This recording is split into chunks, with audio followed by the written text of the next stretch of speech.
Dude, imagine living your childhood peacefully until a bunch of people turn to you and tell you that you're the hero. Even if you don't want to, you still have to fight to, acting like a weakling and to die a hero.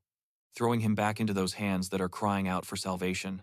And then, the boy, now older, wakes up in another place, badly injured and thrown on the floor. And the system, he passed that stage, killing many, many dinosaur-like monsters.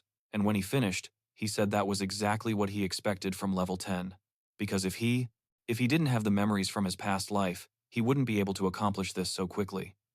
So, he reflects that he's happy, because the more he fights, the more his senses are reactivated. If he continues like this, he will definitely be able to win. Then, it's mentioned that he cleared the first floor with mastery, and that this is the list of rewards for the first floor, level 10, getting a lot of points. He achieves rank 1 and thinks that, even for being level 10, it's a substantial reward. He believes his attributes will increase faster than they did in his past life. So, he remains. Looking at that number of points, and realizes that everything is really good for him to advance to the next floor, and thinks that it is perfect, as it is very good to see all these points, making him each happier every time he looks. So, he decides to go shopping, and thinks that the first thing he needs is to go to a clothing store. Upon entering, an elf speaks to him, welcoming him to the store. The boy tells him that he looks like a child who just arrived and can say whatever he wants. She is a skill merchant, the dark elf Veli, and she says that if he's not interested in anything specific, the girl there can recommend something to him if he wants. I don't know, but she has a Xoko reviewer vibe, you know? I don't know, but she does. He remembers. The general merchant, and he says that was his way of seducing customers to manipulate them into buying the same things as always, but he asks for forgiveness, as he already has something in mind. And he says he needs the jump skill and the transformation skill. She finds this strange, asking if he came there based on someone's tip, and asks if he can pay, even though she knows that. It introduces him as the awakened king in song. He wakes up in a terrible place, remarking that he thought he would finally get some rest. But then, looking down, he sees he will want to buy them, even though she knows that jump costs 150 points, and transformation costs 1,000. And the boy smiles at her, saying that he has the necessary points right there. She is scared to death, questioning how the boy obtained all of that, and wondering if he cheated the system, but the boy assures her that it gave him the correct amount of points, but she clarifies that's not the issue. That's what she means. Explaining that nobody has ever gotten more than 1,000 points on the first floor, and asking if he really just entered the tower. He confirms that yes, he just arrived. He's just another customer. As he leaves, both the attendant and another guy inside find this very strange indeed, and the pro wonders if he can see what's inside the bag. He retrieves it from his dimensional bag, noticing that it contains a sword and a short spear. He's already gathered enough bandages, medicine, and provisions, and doesn't believe he's forgotten anything. So, he proceeds to evaluate just 2 skills that he purchased. The skills used by the awakened are ranked according to the magical power required to use them. And in order to increase proficiency in these skills, you need to use them multiple times. And some skills possess a level beyond mere proficiency, typically referred to as evolutionary skills. These skills tend to become more difficult to acquire. And the evolutionary ability that one can obtain within the Tower of Trials is transformation. Another crucial aspect of evolutionary skills is the utilization of a magical power catalyst. He purchased a basic catalyst for 700 points, a magical catalyst diluted in distilled water, which will permanently increase his position in the magic power ranking and the user's magical power in accordance with their level.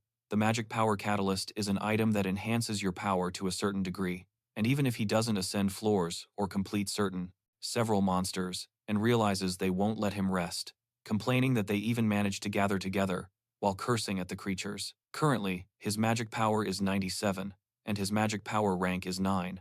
Dungeons. It will still increase and can be purchased from the achievement point store upon completion of the trial. He mentions that most people are distracted by the items available in the stores, upper floors, and ends up not seeing the items on the lower floors. But if you look closely, there are incredible items there, and he mentions that the magical power catalyst is one of them, and it can be considered a very useful item since it increases your magical power from the early stages. He notes that this makes him think that having memories from his past life helps him immensely.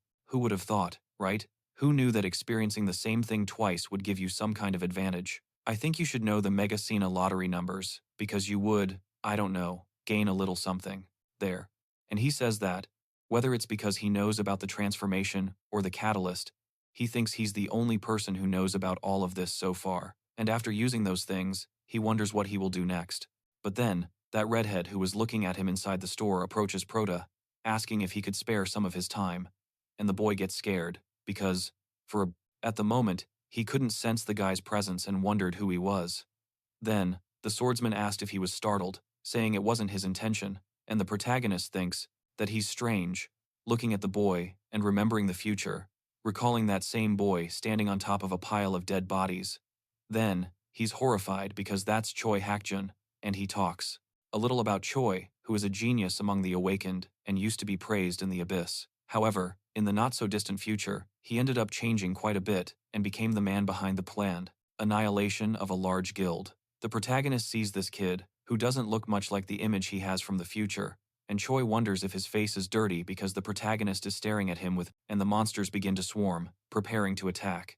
The protagonist watches each of them, leaping from above and cutting through the crowd, killing many with a single strike.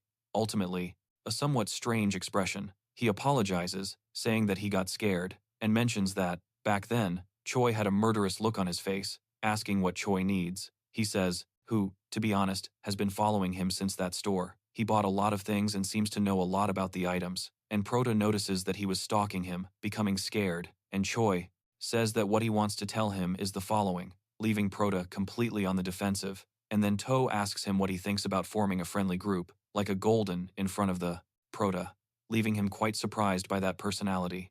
And so, the level 10 second floor trial begins for Prota, but he finishes it very easily, now obtaining the treasure of the Shar tribe.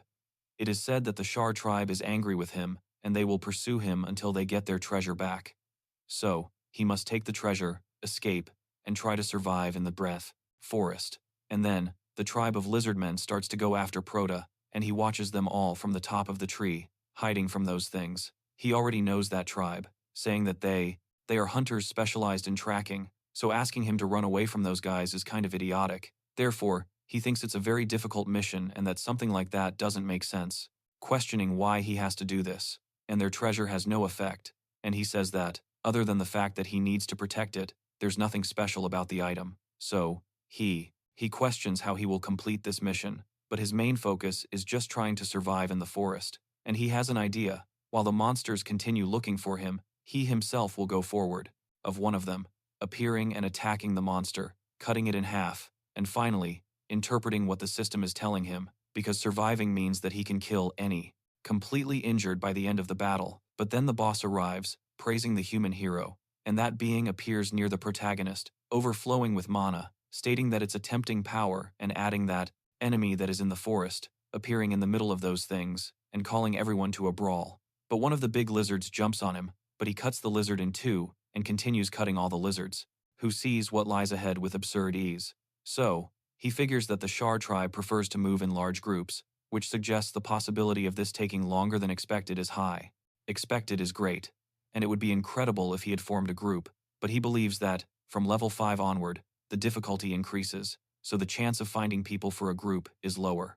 He wanted to attempt the level 8 approval, but it's also very difficult. However, the protagonist questions whether he really needs to pass level 8. Meanwhile, Choi was observing, and the protagonist thinks he has his reasons for being able to refuse Grobo's request and asks for forgiveness, but to achieve his objectives, level 8 is far too low. But as he's thinking and running, he ends up crashing head-on into one of the bosses of that tribe riding on top of a Komodo dragon, and that huge monster attacks the protagonist. He realizes that the boss has finally appeared, using the jump skill to leap higher than S to form. That thing is preparing to attack from above, so he declares that he will break the food chain there, splitting the two of them in half with a single attack, then chopping them up, making mincemeat of the chief and his mount. Then, he claims the reward from the second floor, the treasure whose effects are revealed, and this treasure allows him to recover from all the damage he has suffered and heal himself of diseases, and his bone rating is 5 out of 5. The protagonist says he wasn't expecting any of this. Just the thought that he would receive such an incredible reward makes him think that all the work was worth it. He says he's happy that he just stayed hunting in the forest and didn't run away. Then, he opens his status window and thinks that, thanks to this, his attributes are increasing much faster, and by using the transformation, Veneer, acknowledges him as someone to become a part of, declaring that he will defeat him and claim his power as his own, striking the protagonist. Then, he is kicked and sent flying to, is able to acquire his characteristic, and the skill description says that he can copy the form of his target, and the more he uses that skill, the higher its level will be. So, he copies the boss's characteristic. From the Shar tribe comes the Berserker ability, which increases physical strength in proportion to exhaustion, decreasing health while bleeding, and this will help him somewhat later. And he thinks it was a difficult fight, at least in his mind, right? Because he chopped the guy up as calmly as possible, but he says he accomplished a lot, and thinks that if growing up like this will be good, but he hears the sound of his stomach. Stage 81 begins, and he thinks he will consider a few things after leaving there, so he can eat. And returning to home, he sees that his mother has prepared a feast for him. He asks her what all of this is for, and she apologizes, saying that this is the most she can do, even though she had him saved, wishing her son good luck in his studies. He is speechless, but tells her that she is tired, since she even went to work injured yesterday. But she says that everything is fine, even though she has huge dark circles under her eyes, and she says that making food for her own son isn't really that difficult. The boy is touched by this, looking at the food and seeing how much care she put into it, and then sits down to eat. After taking the first bite, he lowers his head and thanks her, thinking that even if Silva doesn't become his real son, he will still. He promises himself that he will protect him from everything, and from everyone. But after he goes to his room and gets online, he sees the Awakened website, and begins to notice that the Abyss gossip is swirling around about who placed first and second. People are commenting that Sun scored 2,220 points, and he, seeing that everyone is talking, farther away, getting even worse than it already was. And so, exhausted, the boy reaches 98%, all the while remaining desperate, questioning if this is the end. He questions what it means to be a hero, because it's laughable. About him, thinks that dealing with this is really going to be a pain. As soon as he sees it, he starts sweating while reading all the news and going through each of those articles, with one guy saying that the guilds are going to fall, killing him, which makes him angry because it's going to be horrible. At the guild office, Gang Nuncio is talking to Choi, who is surprised that Kin Sori is the guy he saw. Recently became number 1, and they're wondering what's up with him. The guy, who appears to be the leader, says that Kin Sori seems to have become an Awakened around the same time as the boy, and he's asking if he knows anything about him. Choi pauses to think, saying that he actually doesn't think he's ever met him. The leader comments that the tower is a very large place, and with that, he approaches the boy, asking how the 3rd floor is progressing, and says that even though he's challenging level 8, which is higher than the others can manage, he can't keep delaying it forever, especially now that Kin Sori, a fierce competitor, has appeared. At this, Choi explains that he's been trying to find someone to tackle the 3rd floor with him, but he can't find anyone because he's at level 8, and if he can't find anyone, well, he'll just go alone. But that guy tells him that if he can't find anyone, he'll try to find someone for him. So he shouldn't worry about anything, and just focus on climbing the tower.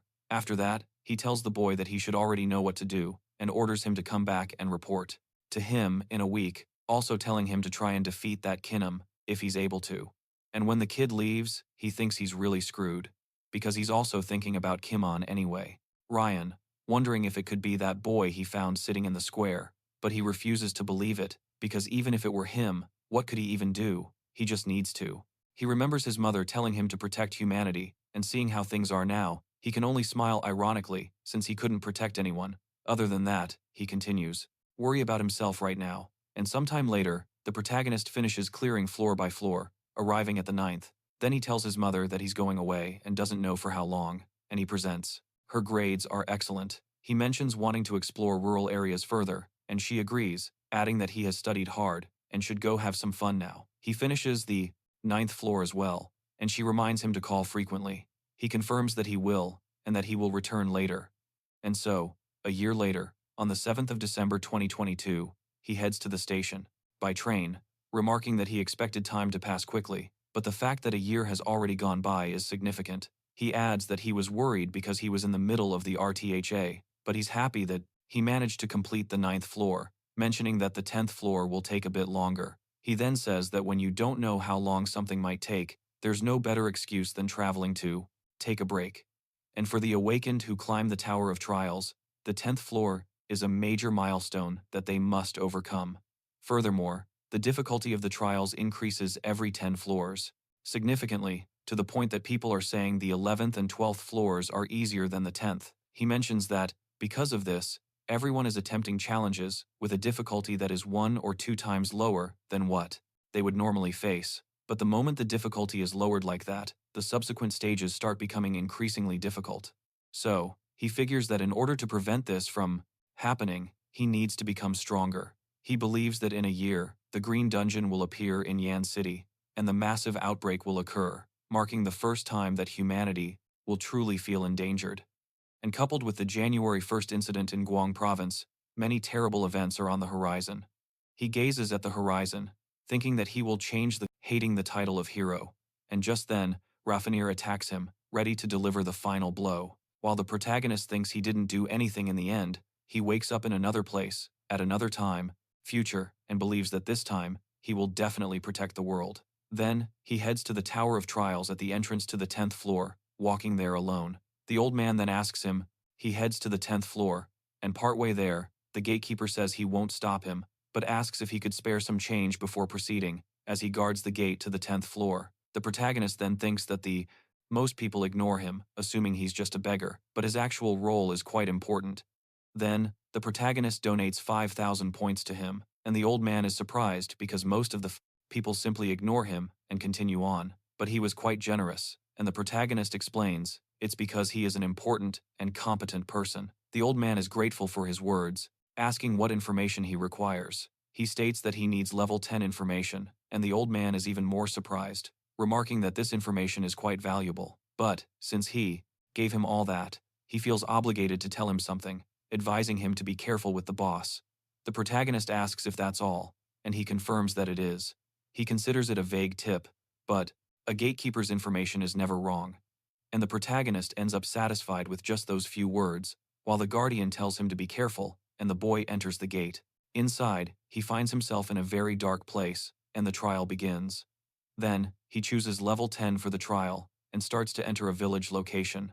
It is said that he must find and complete the goal of the trial and not die.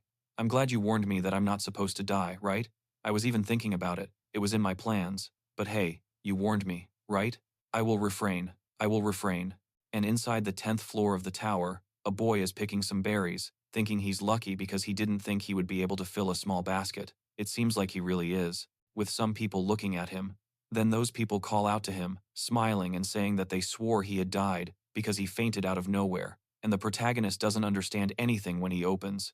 Lucky today. He thinks he can eat one first, since there are so many, wanting to pop one into his mouth, but he hears thunder and a noise, and a huge monster appears on top of the boy, making him shouting to his mother, begging for help. He runs away screaming, fleeing from that thing, until the monster gets close enough to almost catch him. But the protagonist appears, saving the boy, asking him to hold on tight while using his transformation. With this, he manages to get the boy out of the path of that monster, preventing him from being killed, and attacks consequently, splitting the entire monster apart, killing the huge salamander.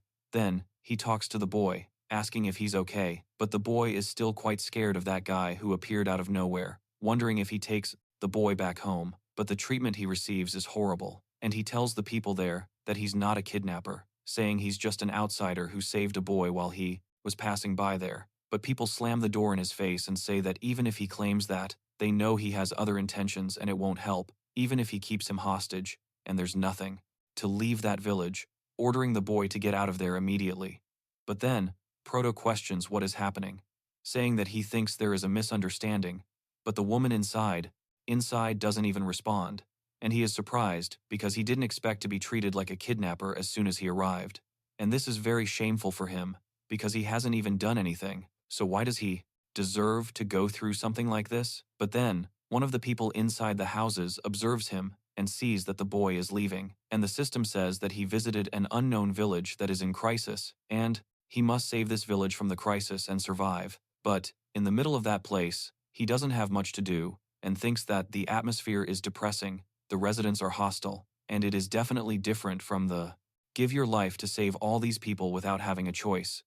Even after giving his life to save everyone, his efforts end up not being enough, but with the power of the script, his eyes, not knowing where he is, he gets up with his eyes wide open, and everyone is scared, because he looks like a ghost. And in all this, the boy still doesn't understand, looking at himself as well. Other floors. And he wonders if this was supposed to be the 10th floor, and thinks that, in any case, saving the village and surviving is somewhat sinister, questioning himself about where he is going, able to gather information there. However, some people are watching him from inside their houses, noticing the protagonist passing by with less than honorable intentions, and he begins to sense their gaze, watching him so obviously. He thinks it will be difficult to get information from these people, as cautious as they are. He mentions that they are what people call NPCs, but their appearance and mentality are strangely similar to real humans. He doesn't believe it seems like just part of a program. He comments that this extreme disgust for foreigners, along with the depressive and restless atmosphere of the village, is very similar to that time, reminding him of the future. He describes the look of a world approaching destruction.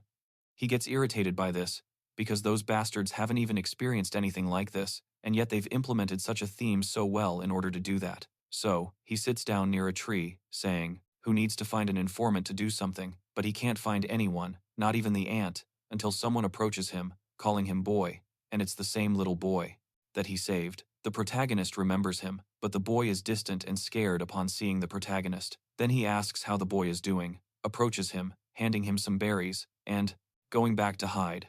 Then he thanks the boy for saving him, and the protagonist calms down, asking if the boy can come over for a moment, showing him a bag with various provisions different from those berries.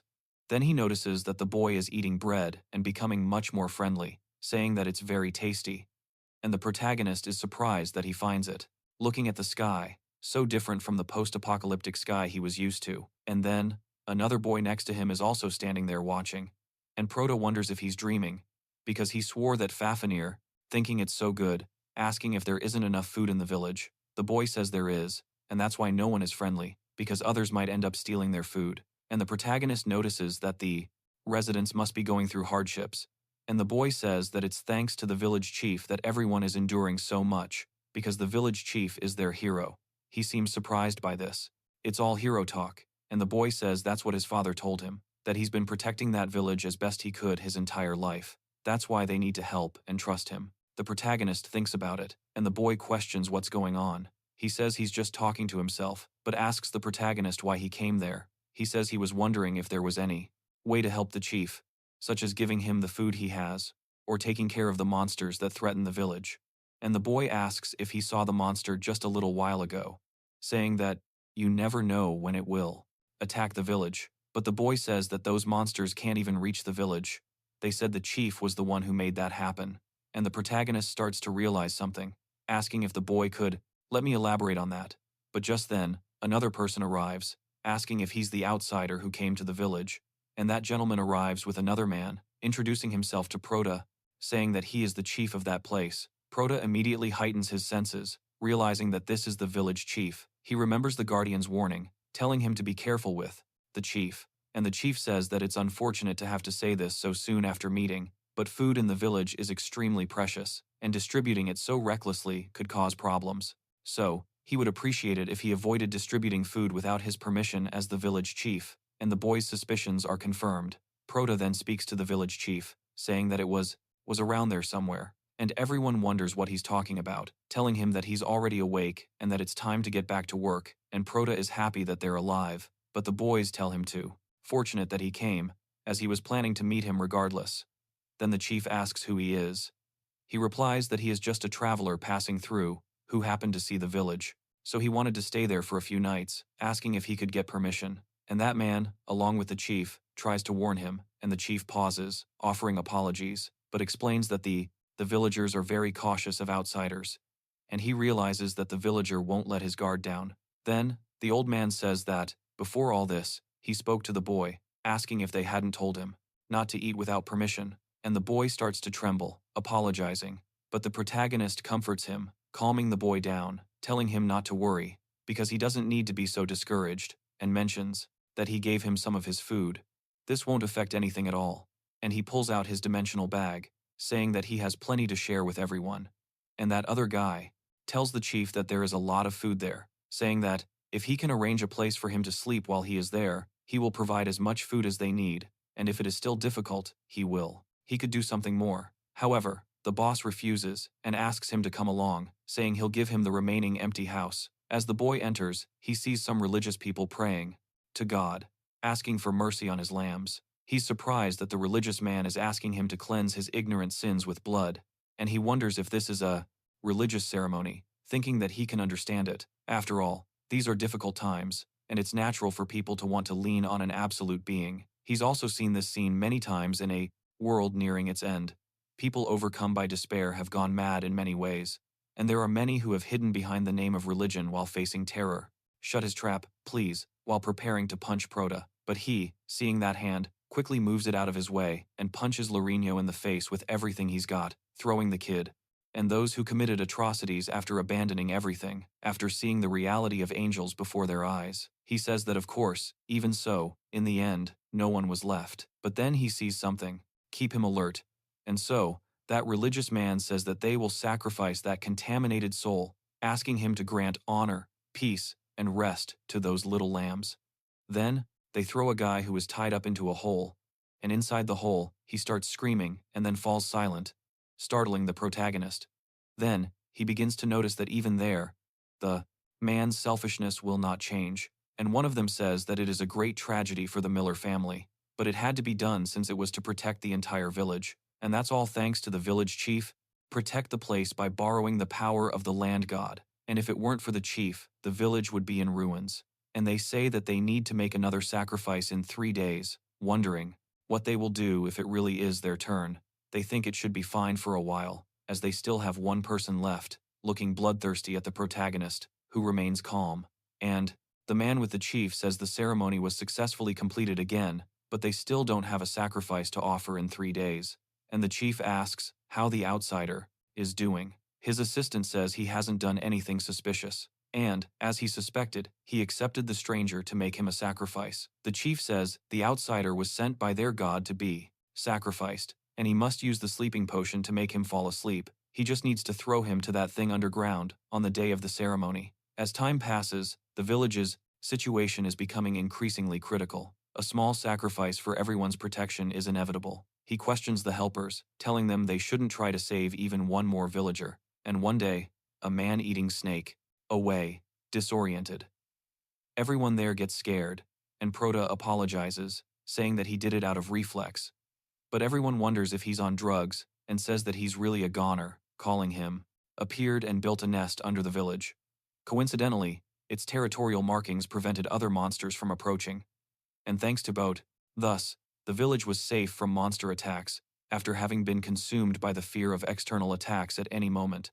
So he wonders what he, as village chief, should do in this situation. He thinks that in the process he had to sacrifice some villagers, but he doesn't feel guilty about them because that's what he had to do, as a hero. So, 3 days later, they go after the protagonist, who is already sleeping, taking him to be sacrificed, and placing him on top of that trap door. So the leader apologizes to the protagonist, but still cuts the rope to throw him to the monster, saying that all of this is for the good of the village, and the boy falls into that hole while they just watch. So, down there, near the Fafdan's snake, several of its eggs are there, and it is already threatening to bite the protagonist. But it turns out that, a while later, the village chief comes down to see what the situation is like, and says that it has been a day since that they toyed with that outsider, and since she has already digested some of him, it's almost time to mark her territory again. And he thinks that there was definitely a monster attack. He was in the north last time, so he must go there to mark his territory, but to that place. However, arriving there, he is startled, his eyes widening as if he had seen a ghost, and the protagonist thinks it's strange that he's around there, wondering what brought him there, with the chopped-up snake in front of him, just looking at that old man. My friend, I didn't expect the protagonist to be this fierce. Okay? He looks like a ticking time bomb, but the kid is simply absurdly strong. Then the village chief asks the boy, "What is this?" Wondering if that monster he killed is the snake. Wondering. Smiles, but then someone else says that the police are coming. He's pissed that she's coming now that he took a punch, and tells Ron that he better show up at school tomorrow, and Prota is left without how this happened, and the protagonist asks, "What do you mean?" Because he's making it seem like the monster shouldn't have died, and the old man really thinks exactly that, and gets worked up about it. Boy, saying that it was for the good of the village, explaining that if the snake didn't mark its territory, the monsters in the region would attack the village, and the protagonist wonders if it's for his own benefit, and not for the good of the village. The old man feels that this is exactly the case, and the protagonist says he knows a little about that monster, and that snake's name is gluttonous snake, and when she's not eating, she spends most of her time sleeping, and it's a somewhat lazy species. And after making her nest, before leaving the area, she will mark her territory, and because of this, weaker monsters don't have any courage to go there. But at the same time, for her cubs to grow, she needs to feed them. And another characteristic of that creature is that it doesn't see whoever provides the food as food. And the old man really notices that the protagonist knows too much. The boy says he's just guessing, but he knew that and continues feeding the villagers to her while pretending to be a hero. And he passes by the old man, making him soil himself in fear. But, unfortunately for the old man, he says that his own hypocrisy ended up paralyzing him with fear. Then, outside, he picks up the monster's head. Monster. I don't know if it's true, because the boss lied to them, and there's no way the boss was fooling everyone. He was sacrificing villagers to the earth god, but it turns out it was just a snake and a woman. Remember that your husband was one of them. Then the other guy, who is probably taking advantage of the fact that her husband became food, says that this is unbelievable, asking how he could do such a horrendous thing. They say it's shocking to think that their boss fed that monster, knowing exactly what he was doing. But he claims that, understand nothing, questioning why they are calling him King, since his name is King Song. However, when he gets up, he continues to wonder what is happening, but notices. Thanks to this, they manage to prevent other monsters from coming there, and they question what they are going to do now, because now that he killed the snake, they are screwed. However, the protagonist says he will, to help. They ask, what do you mean by that? He says he needs to show them something, and reveals the snake's eggs, explaining that, as they can see, these are the eggs the snake was nurturing and that were left behind, that she died, and everyone there is scared stiff. He knows everyone will start talking, but he asks them to listen to him first, inquiring if they remember him saying that the snake, gluttonous, doesn't see the being that feeds it as food. Then, he explains that they will exploit this loophole to manipulate the baby snakes, and that they shouldn't worry because no humans will be sacrificed. As before, because everyone was already terrified. They question what they are going to do, and the protagonist says that they are going to feed monsters to her. They start wondering how they will accomplish that, wondering if they will hunt monsters and give them to the snakes to eat, and who will catch the monsters. The protagonist says that he himself will hunt those creatures in the beginning, but not forever. Of the day, he'll just be an outsider, who will soon leave that village, and after he leaves, they'll have to manage on their own. And everyone is asking if the protagonist is on drugs, asking if he wants farmers to use their farm tools to kill the monsters.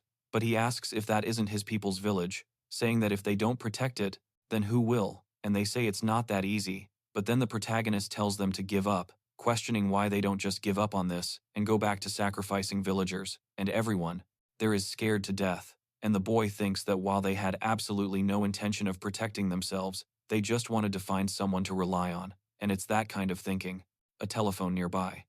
Then, realizing that the phone belongs to one of them, he comments that they should get a better one, as that thing is quite archaic. But he notices something that grabs. That creates the hero and the weak heroes who are formed by ulterior motives.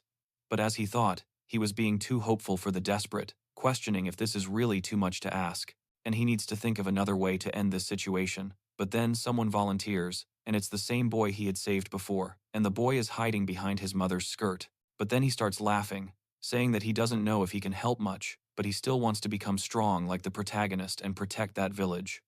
Then the boy is surprised, saying that the little boy is a good kid, saying that if everyone works together, they will be able to protect the village. And the boy asks if he's serious, promising that he'll do his best. So he talks to everyone, those cowards, pointing out that even the child believes they can do it.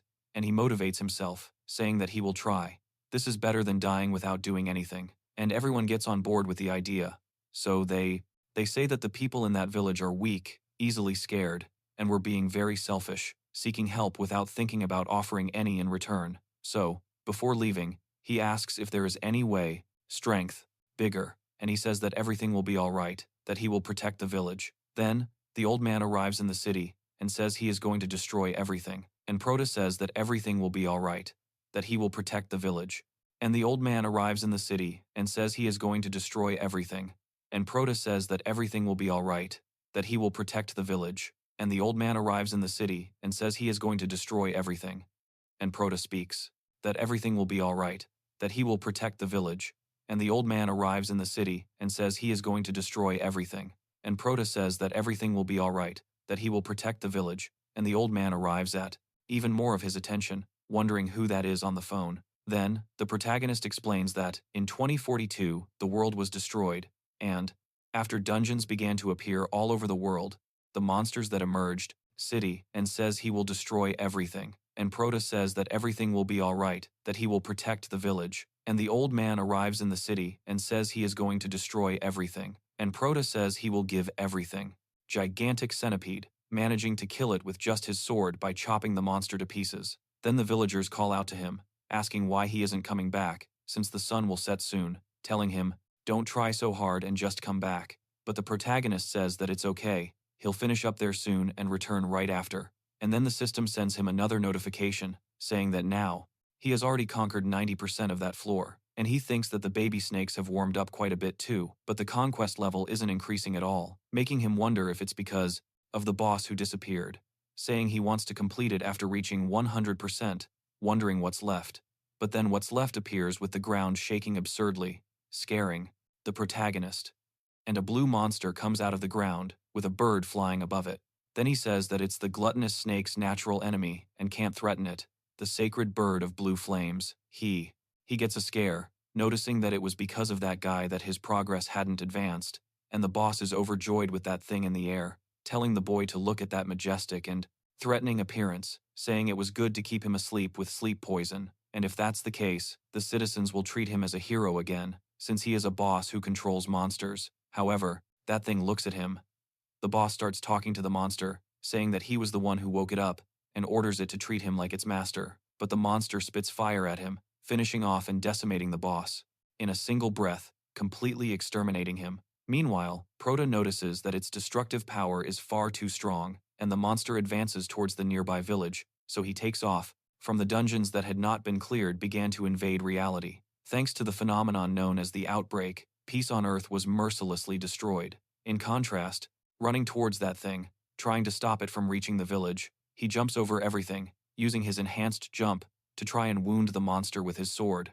But, even while attacking, he can't succeed because the monster dodges his attack mid-air, and he realizes he can't reach it. Then, the monster retaliates, using its paws to strike him and throw him downward, hitting the protagonist's nose and causing blood to flow. He thinks it can't end like this, not when the citizens have just started to unite, but as he falls, a rope begins to untie, and he thinks he has to do something. Meanwhile, the citizens notice that the stranger hasn't returned, and they wonder if he is still killing monsters. Also noticing that he hasn't slept in the last few days, and that he is different. As they thought, they wonder if it's because he's young, but the rope that was with him begins to unravel, while the citizens don't even realize the danger that is coming their way, going for them. And so, that thing hovers above the two, looking down at them, ready to kill them. The two begin to scream, as the monster prepares to launch its fire on top of both of them. But the protagonist's sword flies towards the creature, tied with a rope, trapping it in the alley. And the protagonist declares that, if he can't reach it, he'll make it reachable, by tying the rope around his wrist and pulling himself closer to the monster, climbing on top of it, announcing that he caught the sacred bird, asking it to lend him its skills, and using the transformation, taking most of its powers, imbuing them into that rope, and burning that fire creature. Meanwhile, the protagonist's mother is at home, commenting that nothing is happening, right? Sorry. He went traveling as soon as he finished his exams, and tells the person on the other end of the line not to worry, as he is doing well, saying that, in fact, he has matured out of nowhere and seems very reliable, and sometimes, you receive a new life in an unknown body, having to start from zero, and knowing that you will have to face the hero's destiny once again. I certainly wouldn't want to have. The people who received power to counteract the calamity also appeared, and these people were called awakened, and he was one of them. And even after all the humans died, it even seems like another person. Meanwhile, her son, who is indeed someone else, is fighting against the sacred bird, exterminating it. But the monster doesn't die from just that one attack. Looking full of hatred for Prota, he claims he already knew, explaining that there's a limit to a copied technique using transformation, and that an evolutionary ability's power changes according to its level. The ability was too low level to inflict damage on that guy. Then, the fire starts consuming Prota himself, but he grabs the sword that was lying nearby, seizing it, and, engulfing it in even more fire, trying to resist because the heat is unbearable. But he thinks he can't die like this, especially since much worse is coming. And he also remembers the necklace he received from those lizardmen, recalling them at the last moment. So, he resolves to escape this situation because he can still fight. He uses the recovery item, the Shar tribe's treasure, and then he recovers from all the damage he suffered. Meanwhile, the monster doesn't even notice that he's still alive, and is surprised when Prota falls on top of him, plunging his sword into the monster, ordering it to die as he throws himself on the ground grappling with that thing. And with that, he achieves a result, finishing off the monster, which falls motionless. The protagonist, in turn, is also in a very bad situation, passing out right there. He wakes up to that child screaming nearby. He gets up, completely startled, wondering where he is. Then, they tell him it's great that he woke up, and he questions what's happening. They say they thought he was dead after being burned alive. He asks if he fainted and what happened, but they tell him to continue resting because, thanks to him, this came to an end, and that bird monster died, so there shouldn't be any more problems. They cut it into pieces, so he doesn't have to worry about feeding the snakes for a while. And he was left alone to face countless enemies until the very end, as humanity's last survivor, and also the strongest, awakened. So now, he's in an interview, and the interviewer is asking him what his name is, all thanks to the protagonist. But they can't believe it, because it was a fire where it would be difficult to even try to survive. He only has a few bruises from the fall, and otherwise, he's completely fine. Well, they start to think that he could even be called a hero, with their eyes shining. But the protagonist certainly doesn't even want to hear that name, saying that he must have just gotten lucky and that he doesn't feel anything. In addition to some pain, Enos, that child, runs to the protagonist so that he can hug him. He gets several achievement points and also achieves the perfect achievement level, completing the 10th floor of the Tower of Trials with 100% achievement, finishing with mastery and noticing that it reached 100%, meaning there is no danger, and the villagers can live a peaceful life without having to worry about the apocalypse. Aside from the ranking, he thinks this will be a little irritating, because, by getting first place once again, he will be the talk of the town again. But in this, everyone there starts to thank him, saying that he is their hero and that they will not forget this favor. And everyone in the village is thanking him with all their hearts. And he sees once again that they are calling him a hero. He remembers another moment. But then, he heads down the alley, leaving the area. Then they ask if he's already leaving, and Prota says that the little boy caught him, and he goes to Prota, asking how he can sneak away like that, questioning what's going on. He tries to make an excuse. Then the boy asks if he's going to save another village, and Prota says that you could say yes, thinking it's a pain, since he wanted to leave without attracting attention. So the little boy brings him a small bag of those fruits, asking him to do his best, because, no matter where he is, they will never forget him. And those are the fruits that he picked, and he should eat them when he's hungry. Besides that, he says his name is Mel and thanks him a lot for. The protagonist almost gets his name wrong, nearly saying his old name, Songin, but then remembers that he is now Kim Soryamon. The interviewer then asks him for his date of birth, and the boy freezes up, everything he did, and Prota is surprised, asking Mel to be well. And returning to the real world, Choi is in a luxury car, and that guild leader asks if he's alright, and he says yes. Of course not. And he says that's right, because there's no way the star among the rookies would be nervous about an evaluation. And, considering that he's already on the 15th floor, it's certain that at least he may be a B rank, or he may even achieve an A rank, but the boy isn't happy with the situation there at all. Then the leader notices this, also mentioning some rookies, and that guy will be coming for an evaluation pretty soon. He asks how the leader knows this, and the leader says it's just his intuition and that he just completed the 10th floor, so it should be about time for him to come again. And so Choi notices that he's been keeping up to date on Suryan's progress through the floors, and that Suryan guy must have caught Jong Don-jong's attention. He says he feels bad for him, and Jong says he's just saying that randomly. But, if he ends up meeting Suryan, whether in the tower or at the evaluation site, he has to bring him to his guild if possible, because, you never know, because if Sonryan becomes his replacement, he might be released. I'm starting to think that the massacre he committed at that one guild might not have been on purpose. Pei Choi doesn't like this conversation at all. Meanwhile, at the Awakened Certification Agency, he arrives and remembers Zhuao saying that they prepared for him to climb the abyss as soon as he finished. So, he has to leave immediately after the assessment is over, and if he changes his mind, he knows everyone will be in trouble. And Choi is absolutely seething with hatred about it. He thinks, of course he knows, since he has nothing anyway.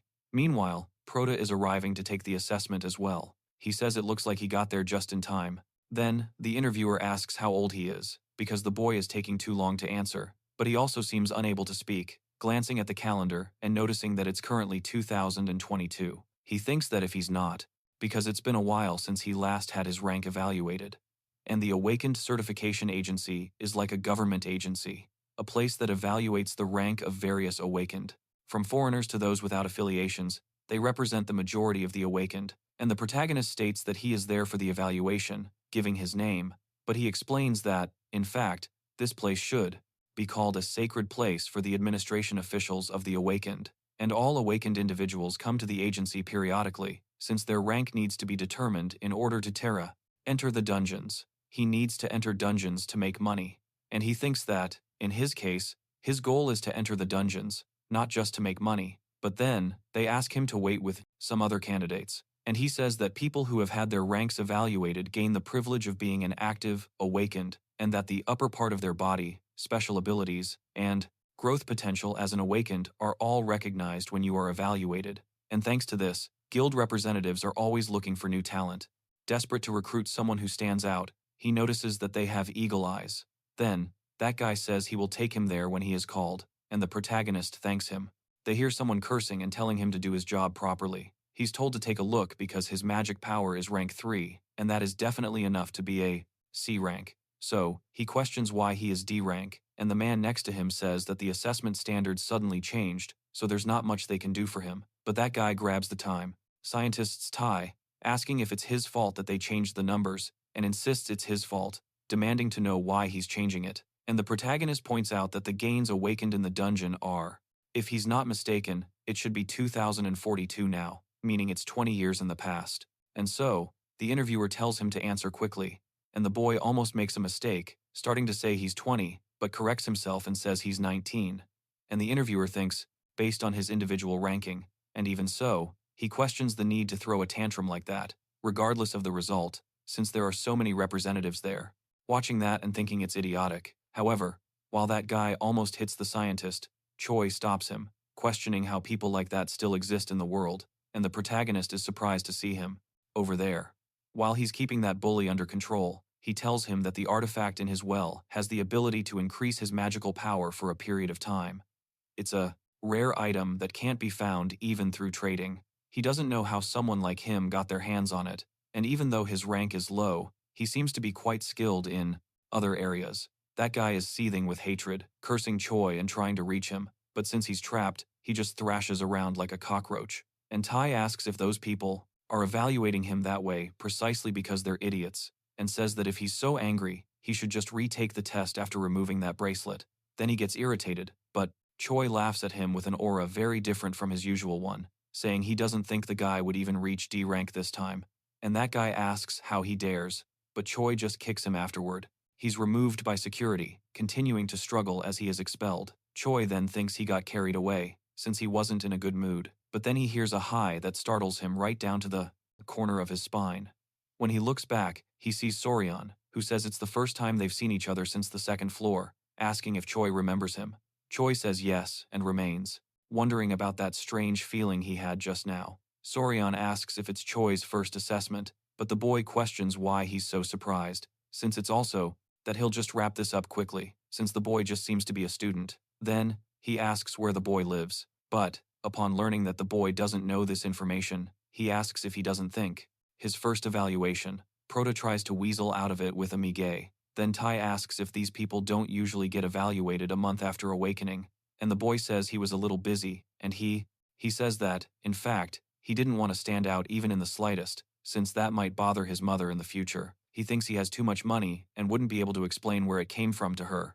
But he asks Tai if, in the event that he became an awakened being, recognized by the agency, he could also enter the dungeons and earn some rewards. That's why he didn't do the evaluation in the first place. Even after reaching the 15th floor, he tries to hide it and says he was a little busy, reverting to that look that Prota recognizes very well, and he notices that expression. And Choi says that, now that he thinks about it, they've been talking without knowing each other's names, but then Tai is called. He's from the Ares Guild. Prota is surprised. He gets up saying he will go first. And He says that he will see him shortly. Prota thinks about the guild and remembers that it was the guild that was massacred by him, so Tai was already a part of it at that time, and he becomes thoughtful about this. The boy wonders to himself why he did that. Then, he receives his evaluation as a B rank, which is a very high rank considering his age, and it's mentioned that he only became an awakened a year ago, and they mention that there is a reason why he is part of the Eris Guild. When he returns, Sriam congratulates him, saying that he was classified as a B rank, but he doesn't seem very happy about it. However, the next participant is Kim Sorian, who is unaffiliated. Everyone is surprised by this name, especially Choi. They realize that he is the guy in first place, who has been earning those points. Unbelievable points from the start, and they comment that those scores on the 10th floor were also insane. So Choi thinks Jong was right to wonder, where is Kim Sorian? And the protagonist stands up, saying, it's strange that he only knows his name and age, and the boy doesn't have much to say at all. The protagonist says he swore he was killed by Fafnir, but then the interviewer asks him that he will see him shortly. The boy is very surprised, because this means that the guy who has been next to him this whole time was the Sorian he was looking for. He remembers when Jung asked him to take her to the Ares Guild, telling him to stay put, and the protagonist heads to the measuring machine. Meanwhile, Choi continues to recall Jung's words to him, said, he realizes that the man really is Kinor Rion. He didn't want it to be true, but sometime later, the protagonist leaves the agency, completely dejected because he was wrong, and sometime ago, he was standing in front of the meter.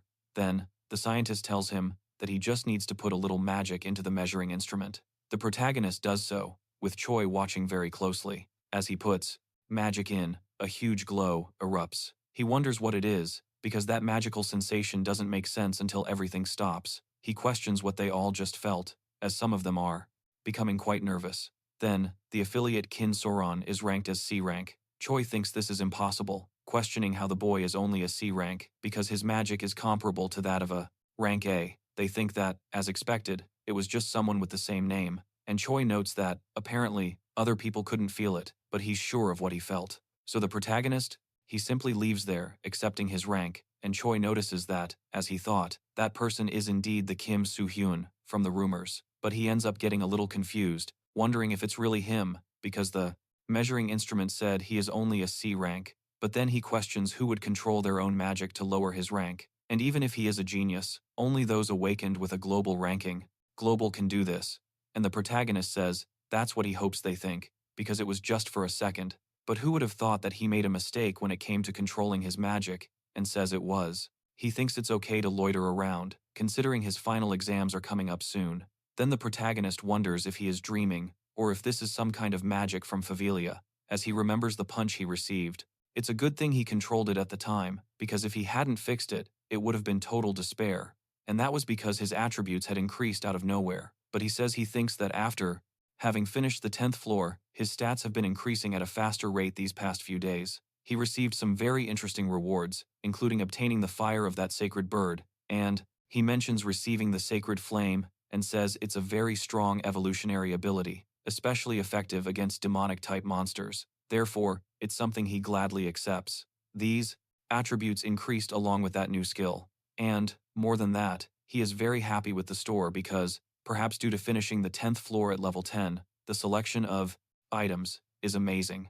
He says the problem is that he bought an egg instead of those good items. The egg hatched into an unknown divine beast.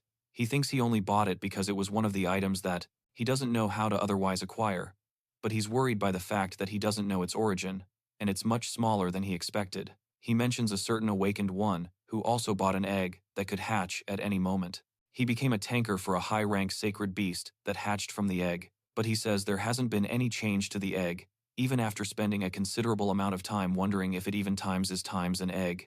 Infertile. And Choi goes to Prota, calling out to him.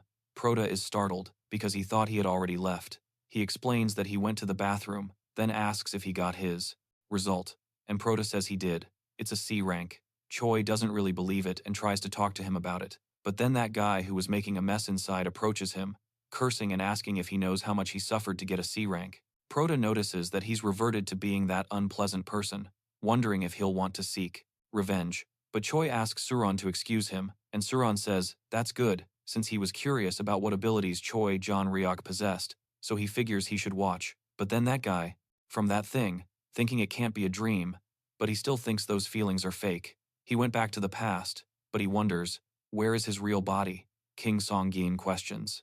Revenge.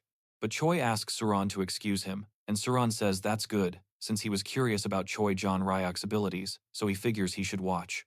But then that guy is hit by something, he begins to fall to the ground, and Jong, who is affecting him with his ability, speaks to Rakan, asking why he has only arrived now, adding that he was waiting for him. While he's poisoning that kid, the one with the prosthetic questions who he is, and Pecho immediately answers, calling Jung the guildmaster, and the bully kid falls to the ground. Bleeding, the protagonist remembers the guildmaster, Jung Dong. Jung comments that, once again, he's calling him so expressionlessly. Then, he walks past and kicks the kid, who was already on the ground, in the face, and the protagonist realizes that he is not a good person. He tells them to call him Ryong, hugging Choi, and asks if he's made a new friend in the meantime. Choi lies, saying that he met him at the evaluation, and that he was going to invite him to join the guild if his rank was good, but he doesn't think it is. Then Jong looks at the boy with disdain, but notices something that the boy doesn't.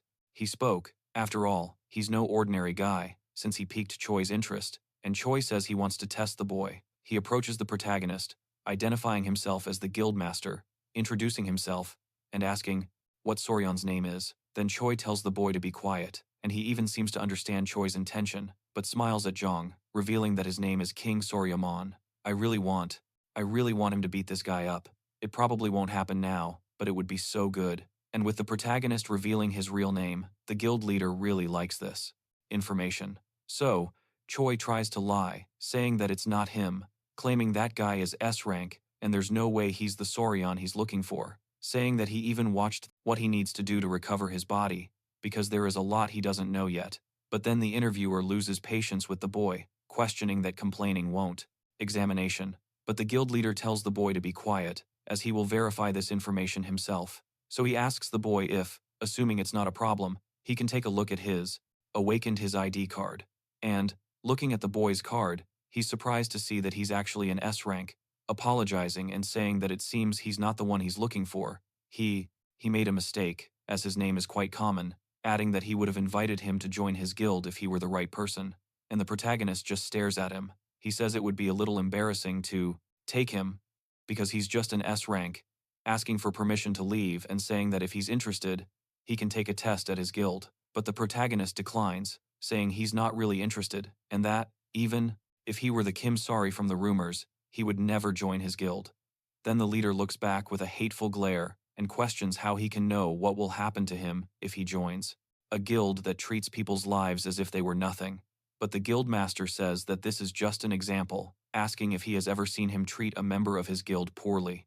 And the protagonist says yes, and as he said, it seems they disagree on this. So the leader doesn't really like what the boy is saying that he has nothing more to, guild saying that he deserves punishment. But then the protagonist points out that he was a high rank, asking if calling it self-defense isn't a bit much. And the leader almost laughs, saying that he is it seems that they disagree on this point.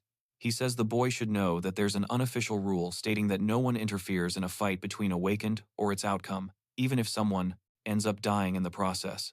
Then he adds that, furthermore, the stronger an Awakened is, the less likely they are to be held responsible, no matter what they do. The responsibility of saving the world on my shoulders, but I want to see the protagonist take on that responsibility head on. This manhwa here is insane, and I'm sure you'll want change anything, and says that his mother said she was going to come and take him away with her, telling him to stop wandering around and just relax at home, especially since that flower bed.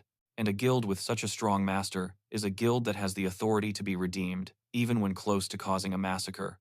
Instead, he questions, aren't people desperate to, speaking and telling Choi to leave? He apologizes for what happened. However, the protagonist calls him back, handing the boy something, and telling him that if he ever needs help, just call. Then, he watches the two leave, and thinks about Jong mentioning the mid-sized guildmaster, Ares, saying that he's a ranked Awakened, and that he used to be a gangster known for street fighting. Streets even before he awakened. He's the current guildmaster. Even though he abandoned his past and created the guild, the fact that he can become an Awakened is a gift, but the guild doesn't have completely clean intentions, since it's been involved in loan sharking, as well as human trafficking, drug trafficking, and other services, since its gangster days. He also wouldn't hesitate to kill someone from his past, and no one changes that much. He's sure that bastard is hiding something, and that must be why he holds such a grudge against Choi Hakjun too. But so far, there haven't been any truly absurd incidents involving Choi and the guild. He wonders what exactly happened between them, and that's just another thing he needs to figure out now. Looking outside, he notices it's snowing, and remarks that it looks as if the world had frozen over when the apocalypse arrived. At some point, neither snow nor rain even fell anymore, and only dry words emphasized the devastation of each passing day. He didn't know at that moment that this peaceful and comforting scene was the greatest luxury, and he remembers that the new year is very close, and also remembers about something else, which he almost forgot because of Choi Hakjan's exam, and says he had another reason to descend the tower. The reason he stopped climbing the tower and went to the work has been in the news recently because of that incident, so he must stay away, and the protagonist finds that incident he mentioned strange. But then, his mother appears there shouting, "Sonryan." Lower floor wasn't just the rank exam. And because of the safety regulations that the Awakened Business Agency created, it's compulsory to obtain an Awakened certificate in order to participate in conquering real dungeons. And because of that, he had no choice but to take the exam. Initially, his plans were to take his time and eventually take the exam, but he couldn't put it off any longer because he knew the incident would happen soon. But what if he failed, even after meeting the test requirements? He assumes he didn't think about that possibility because it won't happen. Only C rank awakened. And if they bring up data, he also has no experience with dungeon conquest. But then he remembers when Jung gave him a paper, and he wonders if they will accept him and thinks he doesn't really agree with what he's about to do. In a coffee shop, two awakened individuals are talking about some promising newcomers. So, they say they're nothing special overall, and there's no one amazing, but there's a nice synergy there. The man says they are all unknowns, but the girl says he is being insensitive. Too much, especially since she's also on Hyde's team. Besides, considering he's there, it's not like the other members matter all that much, so he shouldn't be acting like that. Awakening from rank B, Leisure says that those people aren't enough. They need at least one more person. Then, the girl asks if it's really necessary, since he knows that an increase in the number of members means a smaller reward for each person. So, she asks why he's being so cowardly even though he's rank B, and he says that safety comes first, asking if she hasn't seen how high the death rate in dungeons is, and says he stopped climbing the tower because he values his life, asking what he'll gain if he dies in the dungeon. But she says asking why he is at the police station, what happened to the boy's face, and asking if he is okay. And the protagonist questions who this is, wondering if she is the mother of this body. So, she is acting so scared just because of an orange dungeon.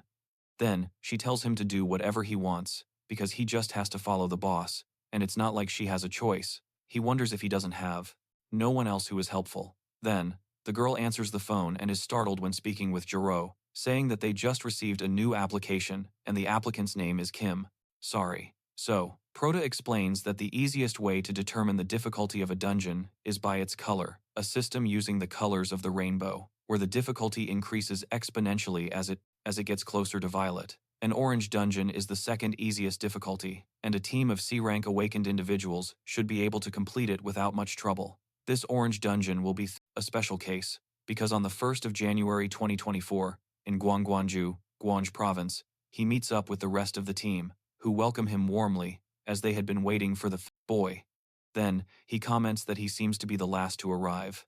But Joro assures him that it's fine, as everyone else just got there as well. He formally introduces himself as the captain of that raid team. He introduces himself to everyone there as King Sari, and one of them becomes furious upon hearing the name, asking if he is really King Soon, the one currently ranked at the top on the entire floor of the tower. But Jor says that it's not him, he's just someone with the same name, a C rank, and this is also his first raid, and even though he's a Baramon, they were still surprised to hear that name. So, that kid gets a little down. The protagonist notes that it's a good thing he manipulated his rank, because his life will be much easier if everyone understands his situation in his own way. And it's better if his abilities aren't revealed just yet. Nissan, a blonde girl full of attitude, arrives there saying that she had great expectations after hearing the name of, gets him out of jail and takes him home, wondering if he forgot the address, thinking they moved recently, and asks if he's been too stressed these days. And he says, Kim Soryaman, but he's just a beginner with the same name. Not to mention he's just a newbie, asking if he'll at least be useful. And the protagonist doesn't really like how she's acting. Then Jor speaks up, that this is not something she should say to a C-rank colleague, and she asks what she means by that, wanting to know if she thinks he's the same as her just because they're in the same rank, and states that she is far superior. But then, Marion tells her to calm down, saying that it's enough already, and asks if they're ready to leave, or if she has so much energy that she can even waste it before entering the dungeon. And she acts all cute, saying that they are going to see how incredible the protagonist is. And he notices that she looks like a villain from the Club of Wings, and that woman, Kim Barum, is Ligor's friend and the vice captain of Hide. Then, they speak with a smile to another girl who seems much friendlier, and she says her name is Kay, and that she coordinates the team.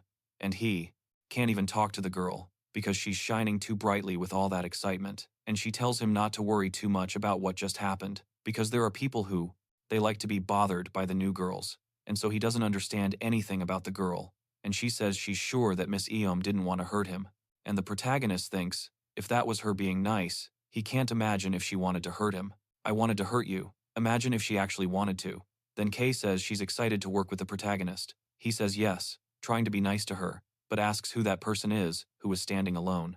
Standing alone. Then she says she doesn't know his name, and Jor Rion doesn't seem to know either. And the pro Keho, what is that supposed to be? Wondering if that even makes sense. Then the girl says that they said they can't reveal his name or face for personal reasons, but they checked his awakened ID, so it should be fine. However, the protagonist says he doesn't know if everything is really okay, that it's because he still doesn't know this neighborhood very well, but she finds it strange because he is speaking formally, which is not normal for him, and he seriously questions himself, wondering what to talk to. Same. After all, the reason he took a vacation and went to that orange dungeon is because everyone there is going to die soon anyway. On the 1st of January 2024, an entire raid team died inside a dungeon, and it was considered a transcendent case, especially since dungeons weren't that difficult at the time. The reason this incident was so heavily covered up was due to the fact that 5 people died, but it was later revealed that the total number of people who entered the dungeon was actually 6. This means that the culprit who caused the tragedy within the dungeon is among them. And with your inclusion, the total number of people has become 7, but he's certain that, despite his worries, he's just another nobody that he needs to eliminate. And while he protects the others and analyzes the situation, he needs to find the culprit. So he realizes that, in order to do this, he's going to have to work hard. Then Jorhu announces that it's time for the explanation, and at the end of it, Piom smiles, understands everything, and the boy says that everything is clear, and he calls everyone to enter the dungeon, telling them that they don't need to be nervous about going inside. And once inside the dungeon, he explains that it's just an orange dungeon, and there will be monsters, but at best, it will only be a few beast-type monsters, like wolves and the like. However, a huge cyclops is standing there, ready to attack, and the protagonist is quite surprised.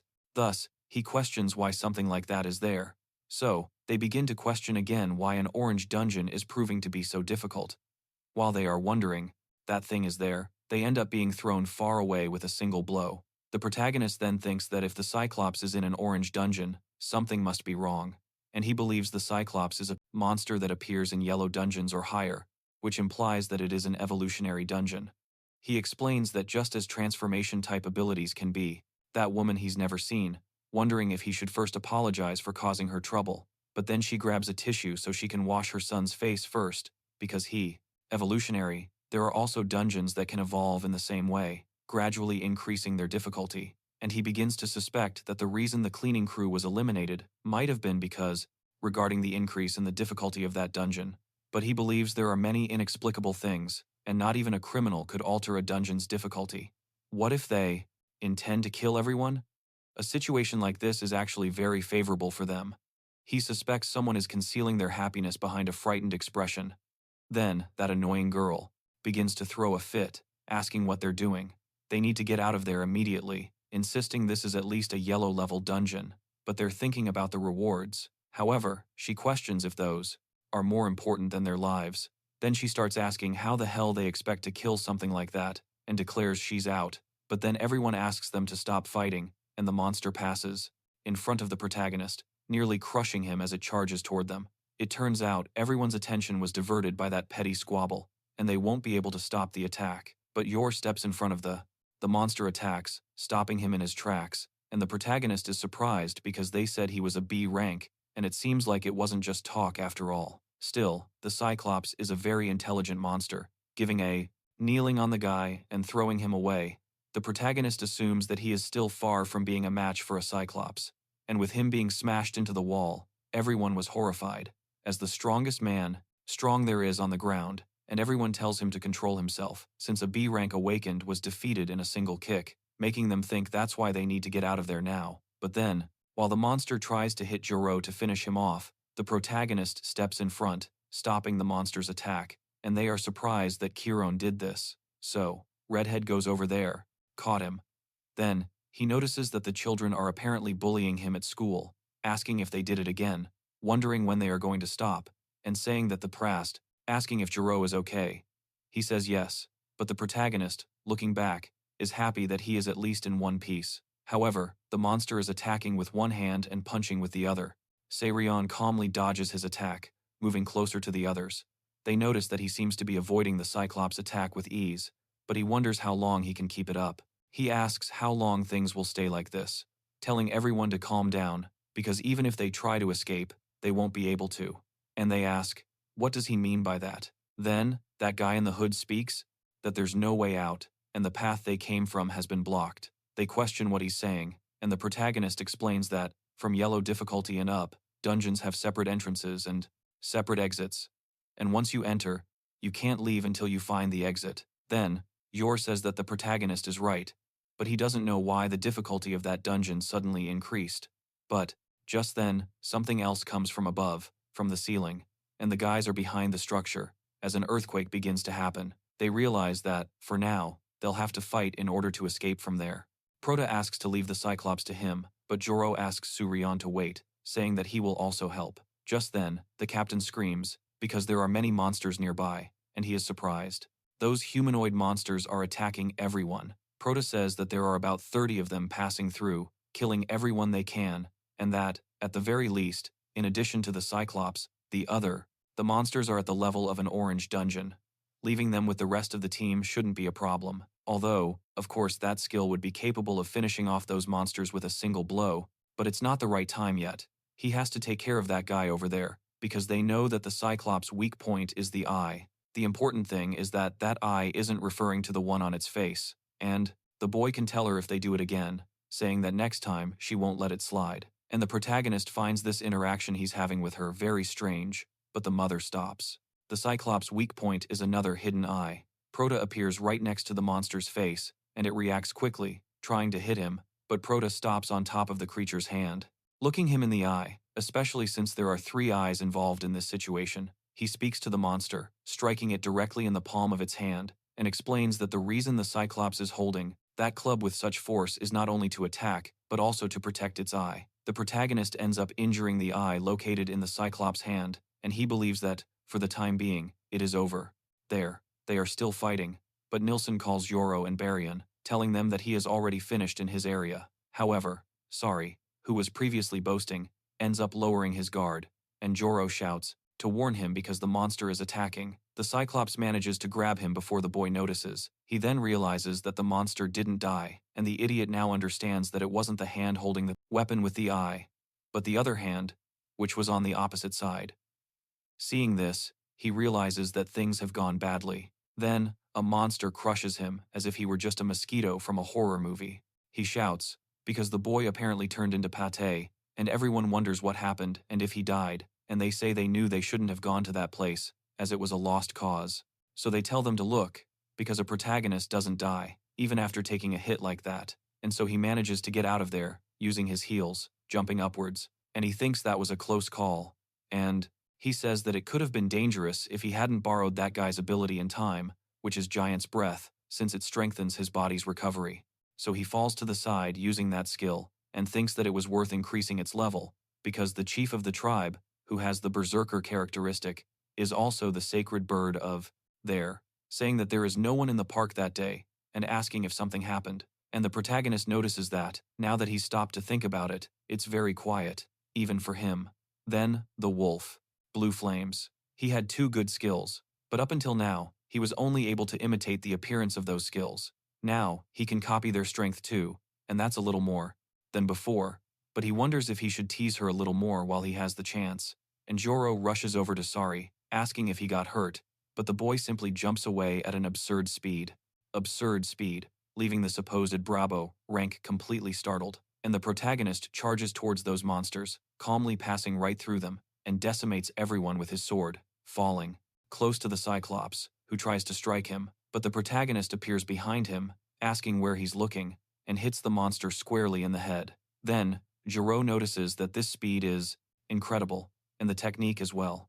He wonders if those are really the skills of a C rank, and the protagonist continues attacking, face to face, and the monsters go after Joro too. He snaps back, in reality, thinking that he needs to concentrate on his own battle, because none of that matters right now. He just has to focus on what he needs to do. So, he summons Baryon, ordering him to stay in the way. In front of them, she tells Misak and Eon not to forget to support her. Then, she asks if they heard her, telling them to stay behind her, and the protagonist notices that it seems like they've come to their senses, but the monster tries to hit him again, and he ends up having to get out of the way. So, he thinks that they should end things between the two of them right now, with him attacking the monster and chopping up its entire body, consequently hitting the eye and finishing off the Cyclops. And, looking back, he realizes that the rest of the group barely managed to kill them all. And, Baryon herself is desperate, as she thought they were going to die. So, the blonde asks what they should do now, because even though they killed all the monsters, they still have no idea where the appears behind them. Elsa, his mother, asks if he isn't going to get out of the way. The boy says he's going, until he hears something and that wolf lunges at him, nearly hitting them both.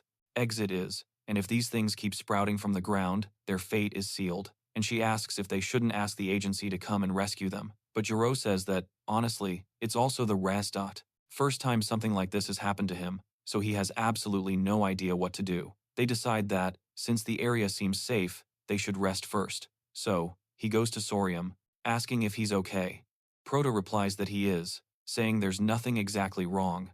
However, he now remembers that he was supposed to be a C rank, and acknowledges that he knows it was an emergency, but he wonders if he overdid it, mentioning that his entire body is tingling. Joro then says that they will ask Ayam to treat him. He will also talk to Bari about what they should do next. And, the girl arrives, asking if Proto is hurt, but he tells her that it's not that bad. So, she says she's going to start using healing magic on him. He simply thanks her, but the girl begins to say that he is very good at fighting, expressing disbelief that he defeated a Cyclops alone, a monster that even B-rank awakened individuals have difficulty dealing with on their own. But the boy starts teasing Miguel, saying he got lucky, but she asks Sori Run if he isn't worried, and he asks her if she wants to know if he's not worried about the difficulty of the dungeon. And she says that too, but then she mentions the people there, saying she's scared to death and not even trying to fight, and Miss Elmi only knows how to be rude. And in the middle of that situation, when they even have a person with an unknown identity, those two people are mainly on her mind because they said some things about them in Abyss Online. He says they mentioned things about them not dividing the rewards fairly and making up excuses to make it seem like the team members didn't contribute enough. And she says, the continuation. So, as always, you know the drill. Like, comment down below, and share. Let's go. On the road to 300,000 so I can continue posting videos every other day for you guys. But the protagonist puts himself in front, and the wolf only takes the materials he's carrying. Then he thinks that that thing isn't a normal wolf, and is sure that that animal is a werewolf. So what the bow, that perhaps, no matter how they deal with that dungeon, they won't receive an adequate reward. However, the protagonist notices that this was the reason, and he tells the girl, don't worry, because you now have a good idea of what happened. So, Joro goes to Prota, saying he has something he wants to talk to him about, asking if he can go quickly, and Prota says, of course, which he does, while the girl becomes desperate. He says that, actually, he also wanted to ask him something, looking into Joro's eyes, who isn't understanding Prota's intentions. And after the conversation, as they continue on their way, that healer says that it's a good thing there aren't any monsters around, and Prota says that they should have killed everyone who left Leond, and says he thinks he'll be safe until the next part.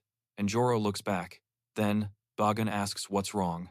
He talked to Sorion, asking how that plan is going, and he remembers Prota, saying that he also had something to ask him, and he says the plan is cancelled. She asks why, and he says that, apparently, there is something worse waiting for them in the boss room, and upon arriving, inside that huge door, everyone is scared, and the protagonist thinks it's almost time for them to reveal their true intentions.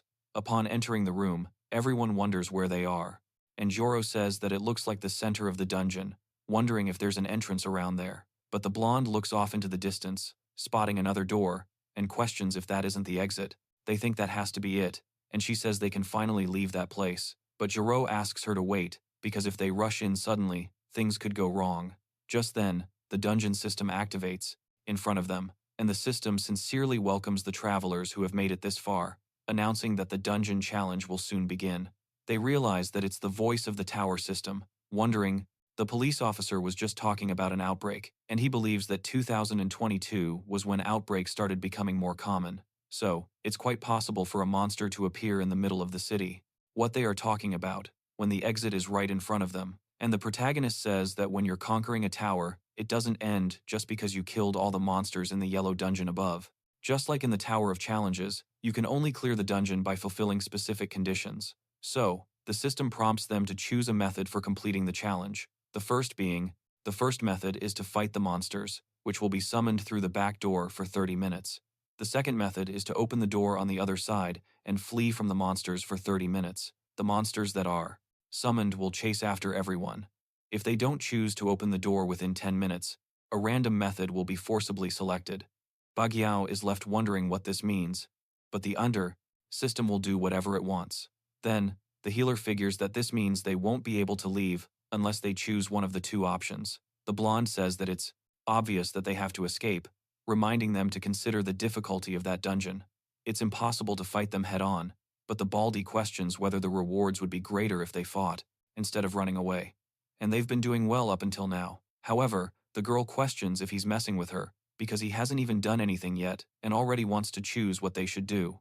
But he asks what she is talking about, since she's just trying to find reasons not to fight. At that moment, Beg asks them to stop, telling them not to act like children and questioning if they think this is the right time for this. Meanwhile, Joro keeps thinking and decides to look at Broda to see what he wants to do. The boy nods and smiles at him. Then Baguao asks what Joro is going to do, since he only has 10 minutes until the challenge, and he says that, in his opinion, it's all thanks to Broda that they managed to get this far, even in the fight against the Cyclopes. So he thinks the right thing to do is to ask what the two wolves show up to chase after him, and he realizes the problem is fighting that beast. So first, he needs to find something he can use as a weapon, grabbing the boy thinks.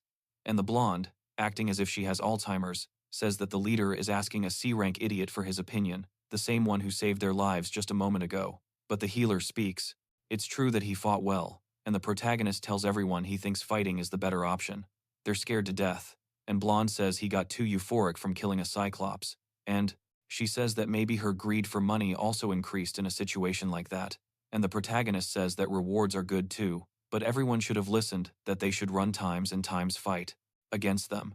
And it definitely seems easier to run when they hear that. But if running is the times-only times option, that means monsters they could never fight would chase them. And he says that, besides, they can't be sure what's behind the door, so it might be better to plan a formation and go in there. Then, Joro thinks that this is certainly plausible, and in the situation they find themselves in now, this is the best way to choose, and if no one has anything else to say, they'll get into formation. They really hesitate, but choose to fight head-on, and there's a lot of tension as the system speaks, and so the doors open, and the monsters come rushing toward them. With them coming, everyone has to play their part, but Joro already has his sword ready. Trapped by a bunch of lizards, he wonders why they are so strong. As a result, his neck is also caught, and he's scared to death, unable to breathe. But then Sorion appears, quickly cutting down that monster and calmly attacking. He wonders if even a minute has passed. Meanwhile, the healer helps everyone by providing support, and everyone joins in, taking on the monsters that they can. And the protagonist, in turn, kills several at the same time, while thinking it's almost time, wondering what the next move will be for the person on the ceiling, consumed by umbrella that was nearby. But his mother is surprised that there's a monster there, saying that the news reported that they had dealt with the monsters. But the protagonist tells her not to move, and he thinks, evil. The protagonist questions whether he will reveal himself or hold back to survive first, but then something happens. So everyone is on alert, and neither Joro nor the protagonist understands what's going on. And so, the healer is completely terrified, and the door that was there ends up killing that hooded kid, trapping him in thorns. And After they realized that the exit was a trap, that guy ended up being killed. They don't even know what happened. So Joro tells them to get real, saying that the invasion isn't over yet. But then, the monsters start to crumble in front of them. And so the first route was forcibly stopped, and 10 minutes later, the second route will start in its place. And please, they must get through the door and reach the exit safely. And everyone doesn't understand anything, as they had less than 5 minutes remaining until the end of the challenge. And she asks who opened the door, and the healer says she doesn't know, and he ran right after the door opened. But then, Barium asks if Jiro can stop the monsters. He says it's impossible, because, as he said before, there's a possibility that the monsters are much stronger than they already are, faced off. And, since they were fighting, everyone is out of health and mana. But Bariao says that there might be a trap on the escape wheel. But the protagonist tells them that they don't need to worry, calling everyone over. But Blonde asks if he doesn't see that body, asking where they are going, questioning if he wants to commit collective self-extermination. But the protagonist says that they really shouldn't know anything. And the system said this about Method 2. The monsters will chase after them. And there was no mention whatsoever about avoiding traps, but they mention that there is a trap right in front of them. However, the protagonist says that the system doesn't lie. It's possible that the trap only activated against someone who betrayed the chosen wheel. He asks if they are serious, that he isn't used to this body, but just one of them should be easy. Then, that wolf lunges at him, and the boy manages to injure it using the umbrella, causing the wolf to miss its target. That they don't know this, as people who climbed the tower. And other than that, they should think about it a little. Is everyone really going to die in 3 minutes anyway? So, he asks if it's not better for them to at least try one last time. And Jiro agrees with the boy, saying that anyone who has a problem can stay, but he thinks it's better for them to leave, as Suriam said. So someone tries to offer a counter-argument, but he says that everyone can say that he is not fit to be captain, and they can even call him crap if they want. But first, they must think about how they can get out of there alive. Then the blonde says she's in. After all, whatever they choose, it's always better to act as a group. Then, she calls for everyone to leave since they don't have much time left. And they say that? As soon as the door opens, they're leaving. But then they ask if Ron came with him, and he says he's staying behind, which they question, asking what the boy is talking about and why he wants to stay, saying that he must have a screw loose, questioning why he would stay there and fight those monsters alone. And the pro says that of course, he won't stay there alone, and there's someone that she needs to stay with him for everyone's sake, asking who else would agree if she doesn't. She finds this strange, and he asks her to go with him, so she says no, stating that she wants to leave, asking why she has to stay. But then everyone leaves, abandoning the girl with the protagonist. And Bagan asks what this is all about, and what she did wrong to make him do this. He says that he explains later, but then Hiller asks the captain to wait, as she doesn't want to stay there, begging him to take her away. However, the protagonist speaks to Jiro, questioning if he hasn't forgotten his promise, and he says, no, saying he hasn't forgotten yet, closing the door and leaving the two of them behind. As she falls to the ground, she asks, why is Sari doing this to her? Because if they stay there, the Exine attacks, but the wolf gets increasingly angry, going after him again, and ends up biting the protagonist's umbrella, struggling with it. He notices that the attack was very superficial, thinking, two are going to die, and she wants to live, and she's sure it's the same thing for him. However, the protagonist talks about wanting to live, asking why she doesn't say that after putting down that dagger that questions if she thought he didn't know who she was affiliated with, and with that, he cuts the girl's clothes, revealing her affiliation, and says that she is from the Dump Guild, the worst group of assassins in existence. And Dump is a murderous organization that serves as an incentive for all types of crime and will commit all types of atrocities in the future. And up until now, the name of the Dump Guild is still not publicly known, but in a few years, it will become a threat to humanity, comparable to outbreaks. They are also the ones who hasten the end of the world. And if he wants to stop the world from ending, he needs to eliminate the evil at its root. And the protagonist says that she was planning to achieve great things within the guild by destroying that entire group. And the girl realizes that he knows, and he says that she made a very good plan, cunning, and Lee may have been the least cooperative person, but at least he valued his life. And even during the fight, he saw how she kept trying to find a way to escape. Yamuk may have been quite greedy during the exploration, but his fighting skills weren't good enough to take out the entire group. Regarding that mysterious guy, he entered while concealing his identity, so that was clearly suspicious, and you used that as a pretext to make him the first sacrifice.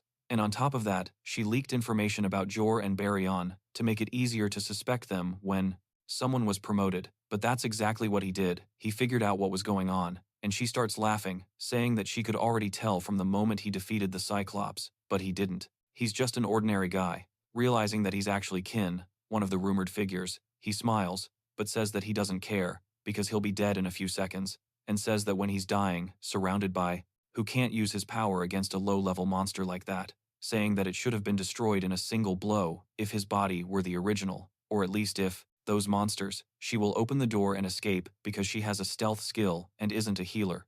In fact, her skills are specialized in assassination, and it was also the skill that allowed him to open the door without them noticing. Then, the second route begins, and the girl tells him to do his best, and the protagonist says he's wondering about it, questioning whether her ability truly hides the scent of blood that she has.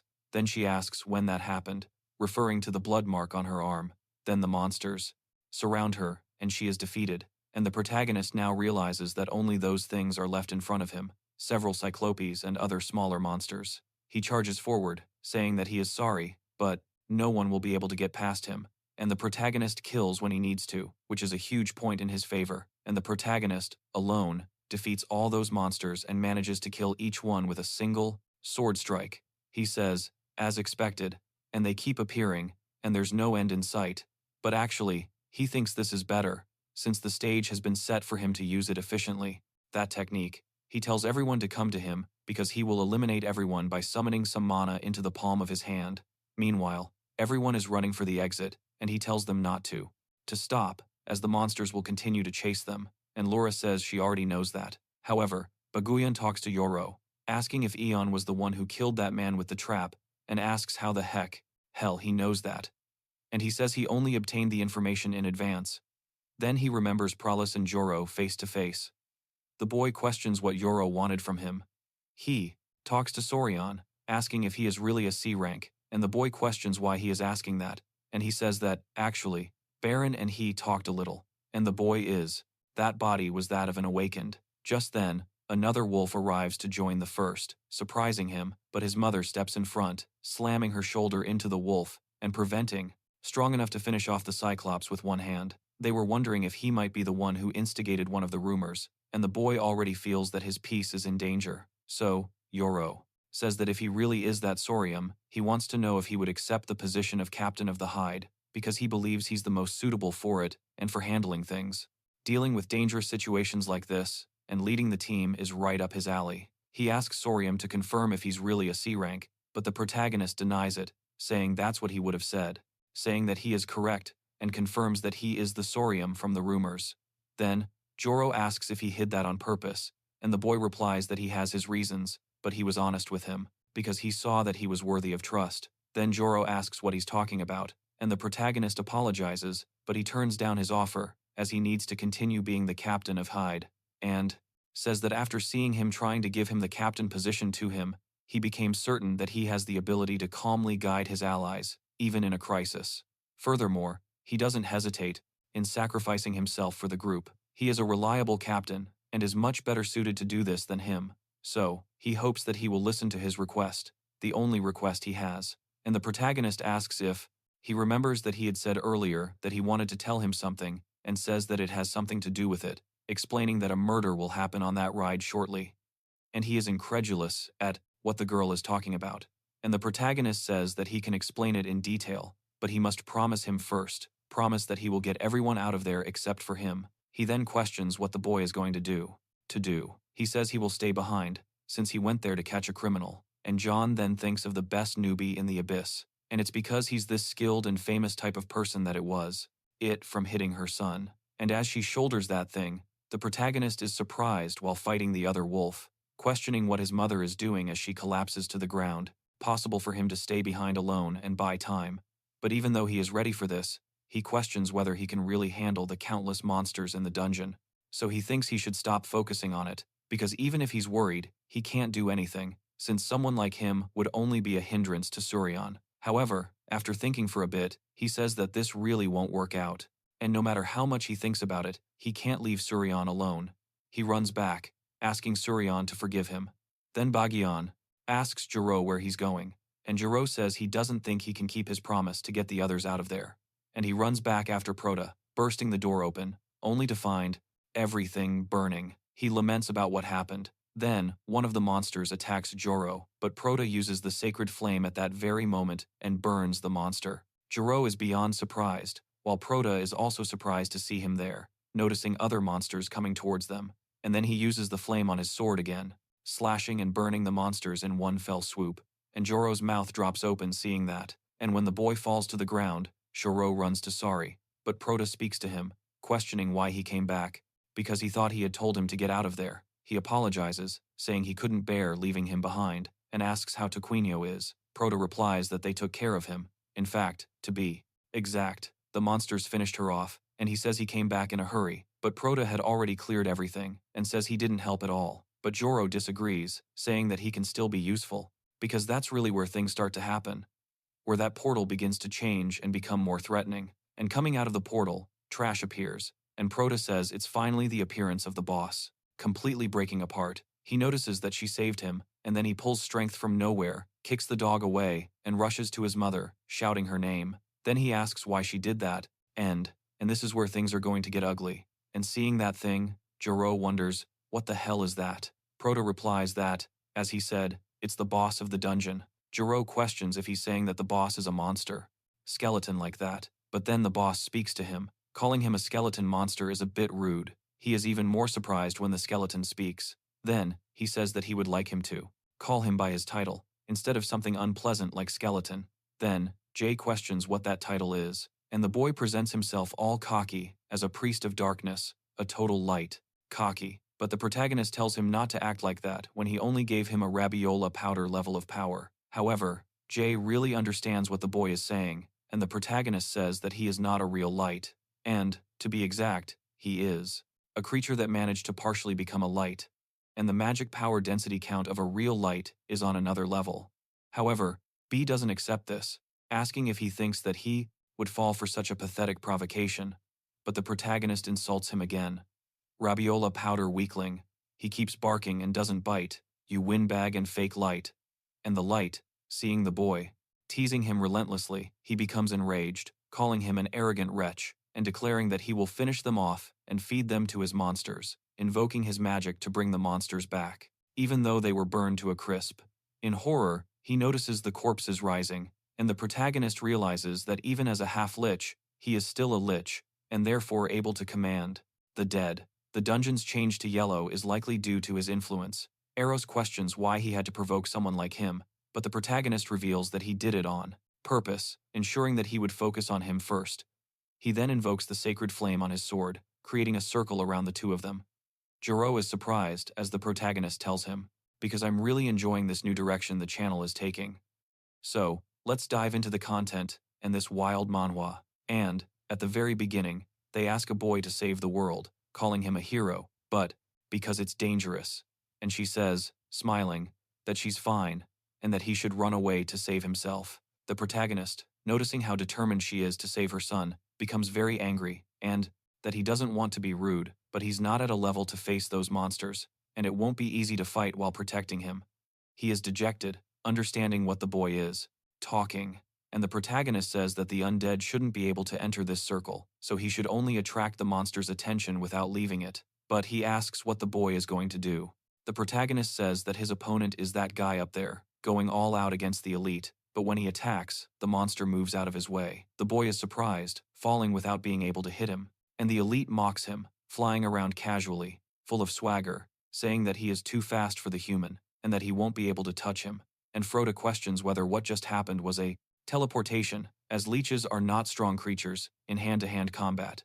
They tend to be the type that create undead and keep their distance, also avoiding direct combat, all in order to hide their biggest weak point, which is the life crystal on their forehead, and the Magneto stones need to distance themselves to protect themselves. So, naturally, they developed teleportation ability to meet his needs. However, this means that as long as you can track his movements, you can kill him without any problems. He goes all out on the attack of the monster, but Light gets out of the way and appears right above the protagonist. He notices that Light used his cloak to momentarily create a blind spot and is already on top of him, creating a Rasengan and throwing it towards the boy, who takes the hit head-on, but activates the sacred fire to destroy those rays, causing an explosion in front of Light. Then, as he flies through the air, he stabs his sword into the ceiling so he can to hold on.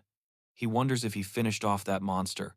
But Light smiles again, thinking about the sacred fire and saying that it would indeed be capable of inflicting a critical hit on him. But his killing intent radiated from his entire being. He turns to the dogs, asking if they want to die, and they, sensing how dangerous he is, simply vanish. Then he speaks. Even so, what good is an attack that doesn't even hit him? He continues to mock the protagonist, laughing from below. Sorion is frustrated because he thought he had hit him and thinks that he's still not good enough to hit a flying target. He says it's funny that he's trying to think of a solution while swaying back and forth, adding that thinking isn't a bad thing, but he suggests that he look at his sword first, as the sword is imbued with the rays of that milk. He says that his death energy infects everything it touches, and slowly ends its life. In about 5 minutes, he's expected to lose his only weapon. The protagonist, however, thinks that won't happen, as he will end this before those 5 minutes are up, jumping on top of the Light once again. Meanwhile, Joro notices that he is surrounded by all those monsters, and realizes that the only thing protecting him is the sacred fire. However, he thinks he didn't come all this way just to be protected, and the protagonist continues fighting with Light up there. This makes Joro certain that he would only get in the way, and that a B rank like him would die in an instant. But even so, he takes, showing courage, he emerges from the fire, thinking that standing still and doing nothing isn't his style, so he goes after the monsters, attacking the first one, and managing to hit it in the back, and causing considerable damage to the creature. As he attacks that lizard, Prota notices this, and sees that he has come out of the sacred fire. However, he realizes that Joro is doing something even better. He is using the fire to fight. And now that he stopped to observe, the amount of his magical power has increased since they entered the dungeon. He wonders how he managed to evolve during this time and announces that, in this case, there's a change of plans, and so he descends to help Joro. Then, Lid asks if he's running away, but Prota goes after the monsters, chopping down. He declares that he won't let them escape, but collapses from exhaustion as soon as he stands. After seeing that they disappeared, he feels much calmer, knowing that his weak body wouldn't be able to several of them at the same time. So, he lands in front of Joro, asking Lete, what's with all this talk about running away, telling him not to be a spoilsport, and saying that they are just starting. Then Joro talks to Sari, questioning why Sari went there, and Prota talks to Joro, apologizing for what he said before, explaining that he has a level that he can handle those monsters, and that, first, he must help eliminate those little ones. So Prota wants Joro to help him get rid of that unfortunate man. Meanwhile, Elite continues smiling, saying that they are really in trouble, asking if they think they can beat him in a 2-on-1 fight, and the two of them start planning right in front of Elite. And Joro asks if Prota thinks this is possible, and the boy says yes. So Joro says that, personally, he's not sure, but he's going to trust that Prota knows what he's talking about, telling the boy that he's going to try not to get in the way. And Elite gets increasingly angry, saying he will teach them the terror of death by releasing all of his monsters. Then, Suron calls for Joro to come up, killing several of them with a single attack, while Joro goes directly on top of Light. Then he notices that this time, they are coming straight for him, but he says that he is much weaker and slower than the other boy. However, Prota gathers fire, sacred power on his sword, launching it towards Joro and Light himself. He notes that it is a split attack, saying that they are quite smart, but none of the attacks will hit him. However, Joro didn't even. He doesn't think much, just invoking his power on his sword, and uses the storm sword with the wind rush towards Light. And that rush of wind catches the sacred fire, imbuing itself with it, and creates a fire spiral upwards towards Light. And he realizes that the skills were combined, and the man ends up being hit. And then, while Joro is about to fall, Prota goes to him, catches him with do anything. He says he's so weak that he can't even chase after them. He thinks he should go home first, but then his back, which wasn't in great shape to begin with, gets even worse. However, the sword and throws him up again. Then Light, who just got hit, thinks he won't fall for that trick twice and starts throwing the death ray skill in that direction of Jor, who parries with his sword. However, Prota appears behind him while Lit is gloating, and in that moment, they are on opposite sides. And Surimo says that he ended up attacking Lit, but while he is attacking, his sword ends up falling apart and breaking due to the death curse. Lit, with that, starts to smile gleefully, saying that it's a shame, and it seems like he forgot that his sword was infected with death energy, and asks how he plans to defeat him without a weapon. But he asks who said that only he has a sword, and Sorion, from behind, ends up hitting Lit, cutting through his mana stone. And, with him being cut in half, all that's left for him to do is scream, despair, and end up dead, falling to the ground. And Prota says that when he started fighting with Jiro, he knew Lit would think he would dare to use istic arts, and that's why he was much more focused on his movements in his own domain, and he thought he could defeat him when his sword would break. However, since he decided to fight Jiro, he planned to let Jiro deal the final blow, predicting he would be able to pierce him thanks to Jiro's underestimation. Even crawling on the ground, Lit says that this isn't the end, stating that when darkness extinguishes the sun, his king will be reborn. But even as he crumbles into dust, he continues saying that their king will banish them to a kingdom of pain. But at that moment, the two just watch as Choro asks if it's over, and Frota confirms that it is, thinking to himself that it's over. But his final words are giving him a bad premonition. After all, he spoke of his king, and that shadow up there doesn't seem like a good thing, does it? And, after all the trouble, they somehow manage to get out, but he keeps. Before taking his mother home, he pauses, wondering, where is the house? He finally manages to get there, thinking he almost didn't make it. It was pure luck that the wallet had his. Asking what they should do about it, with everyone giving interviews in front of the portal. And this reporter asks Barian what happened to her companions, and she says that she hopes they come out alive, but they might already be dead. She starts crying desperately, even throwing snot out of her nose, and Joro thinks that Barian seems to have called a rescue team. This is a little difficult. Then he tells the protagonist that he cannot reveal his identity, especially the fact that he really is Kim, the smiling face among the rankers. He says he knows this will leak out someday, but for now he doesn't want to get involved in any trouble. But then Joro says he's going alone, and the protagonist questions whether he's going to do that in this mess. He says yes, explaining that he is good at making excuses and resolving problems, as he has taken care of Barian's messes several times. But he says he has one condition. He wants the protagonist to take everything from the reward he gave him before. He wants the protagonist to take everything, and the protagonist is surprised that he wants to do this, and he says that this much stone would be worth a few 100,000, talking to Joro, but then says that even if he earns less, since he's a B rank, and B ranks earn quite well, and he says that the boy can take it anyway because he doesn't want it and doesn't deserve it. But then, he asks why. Joro thinks so, and he says that they managed to defeat Lit because he had his help, and because he received help that cannot be compared to it. Besides that, he believes that if he really wanted to, he would have defeated Lit alone and knows that he gave him an opportunity to grow. And Prota begins to notice that Joro can't fool him, so Joro asks for him to take that. While he takes care of that, he should go out the back way, and he will call a taxi to pick him up, saying that he has an acquaintance who is a taxi driver, and he calls address. Otherwise, they would have been completely lost. And his mother continues to talk in her sleep, speaking to Sorion, telling him not to worry because his mother is there. To Yeonjan, leaving Prota ready to get out of there. He actually leaves. Sari is surprised that there would be a taxi that would come so far into the mountains, saying that Joro has more connections than he thought it would be. And regardless, he managed to find the culprit as planned, but in the end, he wasn't able to save everyone. He was only able to save the rest, thanks to Joro's help. It would be much harder to do it alone, and he thinks that he isn't strong enough yet and needs to become stronger. In the past, he thought he was strong, that he managed to survive alone when everyone had fallen, but that wasn't enough. And in order to change the future, he needs to become much stronger. So, he will recruit people he can trust, even though, at the moment, taking care of himself is his biggest priority. His exhaustion level is at 83, and he is in very bad shape. And the driver comments that even though he looks so young, he appears very fragile. And the protagonist looks at the horizon, thinking about earning some money to pay the hospital bills. Meanwhile, a guy in an apartment is looking at his phone until his secretary arrives, calling out to him, and he asks what the matter is. Problem. He says that there's someone trying to sell ether stones, and that this person is the head of the Etherong Stone Management Department. Then they ask what he stands to gain.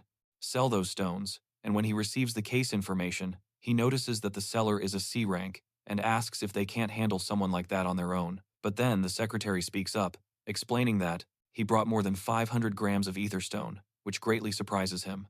Meanwhile, the protagonist is waiting in a VIP room while they talk, and the boss arrives, acting all friendly and apologizing for making his valued client wait, saying it's a pleasure to meet him. He introduces himself as K. Juao and says that he's in charge of managing the Etherstone auction section. He mentions that he heard, asking the boy to run away quickly. Seeing this, the protagonist is even more moved because she pushed her body to the limit just to protect him, and upon witnessing that, the system reacts to it. The protagonist notes that he brought a large quantity of these stones, and the protagonist shows them to him. He examines each of the stones, confirming that they are indeed genuine. And ether stones of that, the size of the items only comes from yellow dungeons or higher, so he asks if he obtained them legally. The boy already finds the question strange, and asks what Ryo Jong means by it. He apologizes, saying he didn't mean to offend him, but they know he is a rank 100 awakened, so they are a little concerned about how he obtained a reward from a yellow dungeon. He realizes that Ryo Jong wants to take advantage of the situation to deceive him, so he says that he was very lucky, and, thanks to that luck, he managed to obtain them as part of the dungeon reward. He shows them something that makes their eyes widen and makes them very scared, as they notice that it is the high-rank ether stone of the life attribute, and that it is Light's life stone. Many people don't know, but this is a type of ether stone, and since you need to break it in order to kill them, you can only obtain it as part of the dungeon reward chest. The chance of achieving this was very low. Honestly, it was an unexpected and lucky accomplishment, and Sorian says that if they suspect him, he can go somewhere else. But then, Jong sends to wait for him, saying that they shouldn't rush, and asking why the boy doesn't listen to him.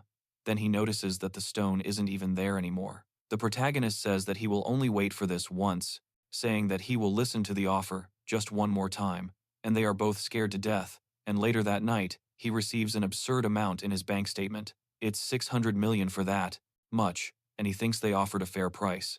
And even though it will be nothing but trash when the apocalypse arrives, he still needs it now. Well, it's good that money won't be a problem for that body is too weak, a fragile body that couldn't even withstand those few monsters. He becomes utterly frustrated at being reborn in such a useless state, remembering who he was, and he thinks, while, and the best part is that he no longer needs to ask his mother for money. He tells her that he's back, and she runs to him, happy that he has returned safely. But when he looks at her and notices a bruise on her face, all while asking how her trip went. Seeing this, he's taken aback in the worst way possible, utterly horrified. Then she mentions that he'd said he would be home earlier, and that dinner isn't ready yet, before asking if he had fun with his friend, and commenting on how thin he looks. But he calls out to his mother, asking about the injury and what happened to her. She dismisses it, saying it was nothing, telling him to relax, and then asking if he knows which restaurant she works at, explaining that she got hurt while trying to break up a fight between some customers. But he becomes enraged, asking her why she doesn't quit working there, and saying he doesn't think she should keep risking herself so much. She questions what he's talking about, asking if he isn't going to college soon, and pointing out that she needs to earn enough money for the monthly fees. And while she couldn't create the healthiest environment for him, she wants to give him as much support as possible as his mother. He was always her pride and joy, after all. So, she also wants him to be proud of his mother. Seriously, man, what a character, what an amazing relationship. This kid has to give the world to this woman. I swear, if he doesn't do it, I'm going to Korea and beating him up. He's beyond surprised to hear these words, as he remembers his early childhood and his original mother asking him if he thought he could become the strongest. Awakened with just that amount of mana, dismissing all his achievements and throwing them at the boy's feet, telling him to try harder because he needs to become a decent son, that he will repeat his past mistakes. But then the Tower of Trials appears behind him, and he thinks that he has to calm down. Since things are this way, he needs to be cold and calculating, but he looks, after all, he is destined to be a hero. Then, while he's dreaming, she calls out sorry, calling him back to reality, asking if he's okay. And the protagonist pauses for a moment, speaking to the mother, who has something she needs to tell him, sits down with him at the table, and she is surprised that he isn't awakened, asking if he's talking about that awakened business that's always on TV. He says yes, and with that, he can earn good money. Furthermore, the awakened have a good reputation in society, so his plan is to work as an awakened and not go to college, and apologizes to her, saying he should have told her earlier. He didn't want to hide it from her, and says he wanted to tell her from the beginning. She is surprised by him, asking if that's really it, if that's all there is to it, even if that's what he really wants to do, and if it's not just because of the money and social reputation, but if it comes from the bottom of his heart. She questions if that's really what he wants to do. And the protagonist remembers the future, stating that yes, he really wants to do this. She says she understands, and he asks if she's not mad at him because he thought she would be, since he hid it from her for more than a year. And besides that, it's a dangerous profession. He thought she would be worried and angry, but instead, she says she's worried about the boy. Seeing how he hid it from her for more than a year, he knows he won't change her mind, only irritate her, and doesn't want him to change by force. He just wants him to make his own choices and be happy. But how? Always, if there is something bothering him, making him unhappy, she asks him to tell her right away. In that moment, the boy agrees, thanking his mother, and says he earned some money as an awakened, and believes it is enough for her to resign from the restaurant. Then, he starts pulling his cell phone out of his pocket, showing it to his mother. She asks how much money he earned, and as soon as, behind him, with the tower speaking to him, he is surprised because his approval was complete and the relevant user, Kin Surum, has the portal open in front of him. He notices that it is the abyss and thinks that looks at her son's bank account. Her eyes widen, noticing that he made 600 million won, and asks how they became so rich in such a short time, wondering if awakened people usually earn that much money. He asks his mother if she isn't exaggerating too much. He thought she would be worried about him, but she says of course she is worried. But who in that world doesn't like money? And she says she's going to prepare a better meal for dinner, asking him to wait a little, because Jonan has something special he wants to eat. And in that warm atmosphere of that home, he thinks he hasn't felt that way in a long time. He had never experienced this cozy atmosphere before. And sometimes this comfort becomes so comfortable that he almost thinks about giving up everything and just enjoying this peaceful life. But he's not the real Kim, sorry, who should be there. This comfort belongs to the real Kim, sorry, and not to him. But that doesn't make him sad at all, since he has been given another chance to protect the peace in this world. Then he speaks to Korean, saying that if by any chance to return to that body, he wants to be able to face people confidently and doesn't want to lose such a kind mother. And he says he's going to make King smile and become a true hero. And a while later, he goes to his room, saying that he needs to become much stronger than he is now. He won't achieve anything if that Marilito gave him so much trouble, he thinks. That he needs to climb the tower again. And to do that, he needs a gun. And not just a broken gun he got from the authorities, but a legitimate gun, which means he's going to have to go to another location. And arriving at Ferreira's house, he says that it's been a while since he heard that voice, and Ferreira is preparing several weapons, and after finishing one of them, the Ferreira actions of the foal, the boy seems quite downcast by the whole situation. And, in the midst of it, those hands keep trying to reach him in every way possible, begging him to save them. But the boy starts to get, opening of the abyss portal means that this body has the talent to become an awakened, and if that's the case, maybe he can start using King Suron's body again, he thinks. Protagonist comes face to face with the master weapons forger, realizing he still made a mistake when entering the place. So he keeps calling the blacksmith, who ignores the boy, but after being called so many times, he comes out really pissed off, asking who the hell is bothering him, because if no one answers, he'll have to assume there's no one there to leave. However, the protagonist replies that it's a pleasure to meet him.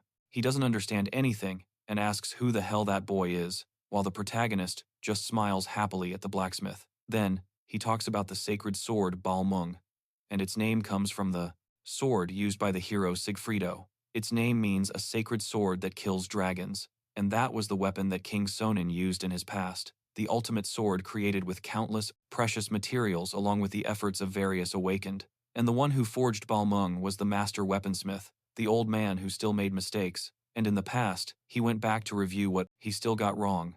But when he arrived, he just found the old man alone inside the forge, and seeing that the boy had arrived, he wasn't very excited, and the protagonist questions him about the item he had requested, and he says that he's already finished, handing over an impressive sword.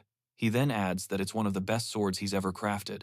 So, Prota tells Diaz to accept the sword, but he asks, "What do you mean by that?" He explains that he already knows the materials he was saving for his ultimate masterpiece were used to create it. Then, he notices that the boy was already aware, and Prota asks how he can accept it so easily, since he hasn't even been paid for his work, questioning how he could simply accept an item that contains all of his treasured materials. But, then, R speaks to him, saying that lately everyone has been calling him a hero, and the legends surrounding him are so grand that they've even reached him, even though he remains secluded in his. That even in 2022, the King Songin version of himself would still be a normal person. And considering the facts, he's entering the abyss sooner than he did in his previous life. So, he simply agrees that workshop, which is isolated on the mountain. However, the more the boy's legends grow, the more complicated his own life seems to become, and he asks if he doesn't think it's unfair, because even though no one, having done nothing for him, people expect him to help them unilaterally, and he always has to live up to everyone's expectations, which makes his expression increasingly serious and sad, and the boy has no way to argue against it. So, Daer says, it's because he's the only one capable of doing it, and that's why he decided to create such an unfair relationship. And, just as people might want his help without giving anything in return, someone might come along and help without asking for anything in return either, because forging a good weapon for him is something only he can do. Then, Daer was his master forger, his benefactor, and one of the people he failed to protect in his past life. And now, he's standing in front of Daer, saying it's been a long time, and this time he will protect him. And the protagonist says it's a pleasure to meet him. He introduces himself as Sion, and Daer says he doesn't recognize the name, asking if he's some kind of celebrity or something, and how he found that place. He says he heard that he makes weapons for the awakened, but then he asks who told him that, stating that he doesn't make weapons for just anyone, and dismisses the boy. Somi. He says that's exactly what he expected to happen, because he's always the same way. He says he came prepared, mentioning that he brought materials, but receives no answers, until the old man goes to him, saying that he thinks he can at least take a look at those materials. And Froda notices that he took the bait, and, inside, he shows the materials to the blacksmith, who is surprised. He says that it's exactly a very high-rank ether stone. That was the other item he got from the elite reward chest. An extremely high-rank ether stone is an item that's almost impossible to. Since that's the case, there's no reason to hesitate, and he enters the Tower of Trials. He explains a bit about it, as it's also known as the Abyss. So, if you can get past the first, obtain at this point in time, and in his past life, the extremely high-rank ether stone was only discovered after the outbreak of the Guangzhou dungeon, and that was another reason why I needed to attack that dungeon. And this ether stone has many uses, but they truly shine when forged into weapons. He wonders where the boy obtained it, however.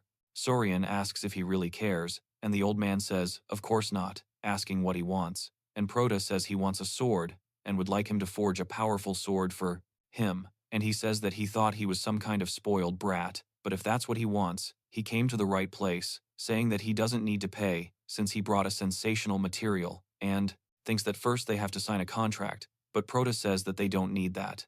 And then Rue asks why, wondering if he's crazy and if he doesn't know how valuable this deal is. And he says that he is well aware of this and completely trusts the old man. He knows that he wants the process of forging that sword with the ether stone and not the sword itself. Then, the old man starts laughing, saying that the protagonist is quite amusing and that he likes the boy, adding that he will accept his request and forge the best possible sword to suit that material. The protagonist agrees, asking him to do his best, and the old man replies that it will take some time. He also says that if the protagonist needs a weapon in the meantime, he can take anything useful from the workshop, and the protagonist takes the sword and goes home. He remembers that the production period will be 10 months. He expected it, but it's still a long time. At least he obtained the sword, which seems to be of good quality, and, as expected, from the old man's work, it's already useful. He thinks that all that remains is to advance into the abyss. He enters the location, going to see the Guardian again, and, upon arriving there, the Guardian notices that the boy has progressed. Floor of that tower, you're recognized as awakened, and after that, as you climb the other floors, you can become much stronger, and that's why many people want to reach the top of the tower, but he begins clearing the 11th floor, returning home and ascending floor by floor, increasingly becoming the first to clear them, and continues up to the 14th, 15th, 16th, and so on, overcoming the challenges even with difficulty, each of the floors. And so, half a year later, Joro finds himself in a very bad situation in a hospital bed, and Barium tells him he's an idiot because he will have to stay there for 6 weeks for a full recovery, saying that he should have taken it easier on himself. But he replies that it wasn't as easy as he thought it would be, but she points out that, out of nowhere, he declared he was going to challenge the tower again, and even increase the difficulty to 5, asking if he isn't pushing himself too hard, and mentions that he only ended up with injuries this time. But what if something serious were to happen? But he insists that he can't just give up, because it is difficult. If he continues like this, he will never catch up to that boy. But then he receives a call, wondering who could be calling. But as soon as he looks, he notices that it's Sorium, and Prota talks to Joro, saying that it's good he answered, and that it's been a while, asking if it's all right with him. He has a favor to ask of him, And so Prota explains that he requested 3 things for Joro. And first, he wanted to see if there was a good building, including one for awakened people to live in, and since he got the store for his mother, he needed a good place to live, and to be independent. And the second request was about the Dump Guild. There's no way the news from the Guangzhou dungeon hasn't reached them yet. Ken might have been the one who finished it, but they might wonder why the guild member died without accomplishing their goals. And because of that, he was worried that it would be dangerous to pursue them. But Joro says everything is fine, and that he will be careful not to be caught. And the protagonist says that, from what he can tell, he can stop worrying about it. So, he asks the boy to leave it to him. Furthermore, the third and final request was about him saying that on December 24th, in fact, the Tower of Trials had a more important system than just the current floor, and the tower speaks to Sorion, saying that his trial will begin, and the first floor is the floor of, there will be a break in Anong. He says that there will be at least hundreds of thousands of casualties, and it will be an unprecedented disaster. But Joro asks how the boy knows this. He says no, you can go into details now, understanding that you're asking something difficult, and he might refuse if it's too much, without blaming you. He said this because he wants to, and Joro trusts him. He mentions that I already told you that too. How will he do what he can? And the protagonist agrees, saying he'll leave everything in Joro's hands. As for the last request, it concerns the brief disaster in Anong, explaining that he asked for help to stop a green dungeon break that will happen in less than half a year, on Christmas Eve. He needs to become much stronger before the Anong incident, and he'll get the sword back before anything goes wrong. And if he can pass the trial on the 20th floor, he's sure he'll be able to stop them. And, of course, if he succeeds in completing the 19th floor perfectly, it will be even better. Then he arrives on the 19th floor, faces a desert in front of him, and upon landing there, he sees several monsters surrounding a group of people, specifically rats, and the system tells him that he is in the rat's den and must survive and escape. The protagonist realizes that many of them are falling near those things, scaring everyone, and the monsters look on. It's for the protagonist, and he notices that those are bones of something. It looks like they were completely cleaned a while ago, and he thinks those guys must be hungry, and in the eyes of those things, he must be really tasty. Then the rats attack him, but the protagonist kills them all in one blow. However, one of the rats manages to jump on top of the boy, attacking and tearing his clothes, but he manages to finish everyone who is nearby. He notices that he has let his guard down, wondering if it is poison or something else, but no matter what it is, it seems like it will hurt too much if challenge, and he thinks that can be changed by choosing the floor's level. Level 10 is the level for each floor. He says that, in addition to the floor number, there was a level system that existed in the they bite him, and everyone comes up again. However, the protagonist uses the sacred flame to kill everyone in the area, then jumps on one of the bones, noting that they are nothing on their own in the area. But there are too many of them, and it would be a waste of mana to keep using the sacred flames. After all, he doesn't know how many enemies are left. If he could wipe them all out at once, it would be ideal. It would be better.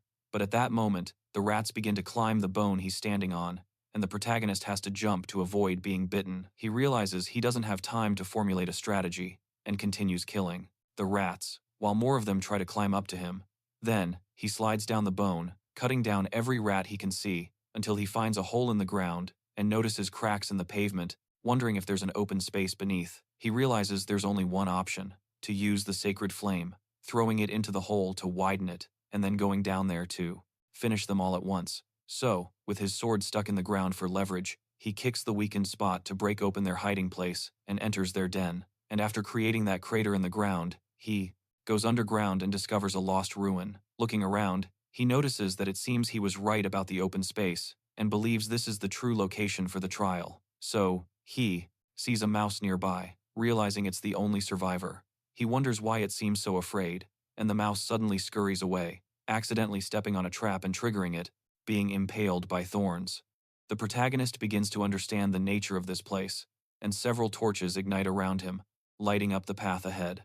He starts to realize he messed up, knowing that it wouldn't just involve rats. And, as expected, there was something else there, appearing to be a basilisk. Face to face with that monster, the protagonist can only evade abyss. And even on the first floor, stronger enemies appear as you level up, and the stronger the enemy you defeat, the greater the reward you receive. Naturally, the tail attack it unleashes, but Even after escaping that attack, he charges forward again, attempting to pierce the monster with his sword, but he's unsuccessful. The sword bounces off, and he realizes that even Darrow's sword is ineffective, and that thing has insane physical resistance. He wonders, however, what will happen with the Maganda, the sacred flame, in the creature's mouth, as the snake swallows the flames don't seem to affect it in any way. As it calmly looks at him, he notices it suffered no damage, and comments that its magic resistance is considerable, even more so than its physical resistance. But the magic resistance is also considerable, making it difficult to win even with the sacred flame. The monster attacks him again, but the protagonist manages to escape to the side. However, the monster uses its tail to attack, so he jumps upwards to evade it. But the monster doesn't stop there, and tries to bite him, just as the protagonist reaches a point where he can no longer gain purchase. He can only use his sword to stop the monster's jaws from closing. He notices that the beast is faster than he expected, but he is thrown against the wall and pinned against the monster. And after taking that hit, he falls to the ground and starts thinking, noticing that the creature is very agile for its size and seems to have no weaknesses. He realizes he's getting beat up by this thing, but it's no match for him. Look, Prota, you're taking quite a beating just to say something like that, okay? So, the monster tries to bite him again, but Prota dodges out of the way. Then, still in the air, he thinks he only has half his mana left, and before he uses it all, he's going to stop its movements by attacking the top of its head. But after attacking, he rolls backwards. When he looks back, he sees a pipe and hangs onto it, using the ceiling to move and run to another.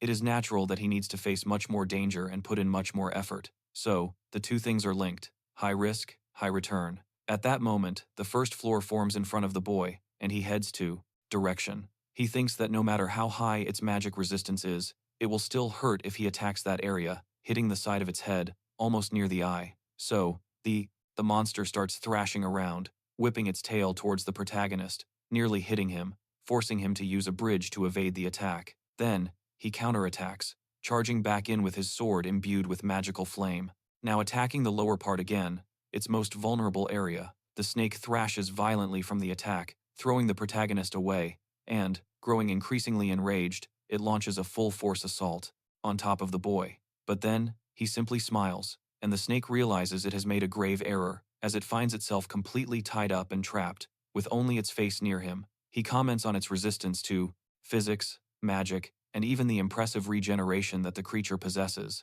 He notes that it's actually the first monster he's fought with such high levels in all three attributes, and despite having all of this, it still can't win against him, and he proves stronger than the monster, grabbing the flame and throwing it upwards, directly into the snake's mouth, finally finishing it off for good. And after the battle, his sacred flame undergoes an evolution, invoking her in her hand and throwing it into the air. And from there emerges the bird of the sacred flame, which returns to the protagonist, descending amidst all that fire, and he performs the Holy Flame Evolution Phoenix. And this ability can be obtained on the 18th floor, when the Sacred Flame skill evolves. And that isn't exactly an ability, it's more akin to an invocation, and you can control that phoenix and give it orders. And he says that the only downside is that it consumes a lot of mana, but it's worth using all that mana for this skill. And he says this because that guy's destructive power is 10 times greater than that of the sacred flame. And the snake, which I thought he had already killed, is still there waiting. Then he throws that phoenix in the direction of the snake, and it passes through the snake's chest, killing it in one fell swoop.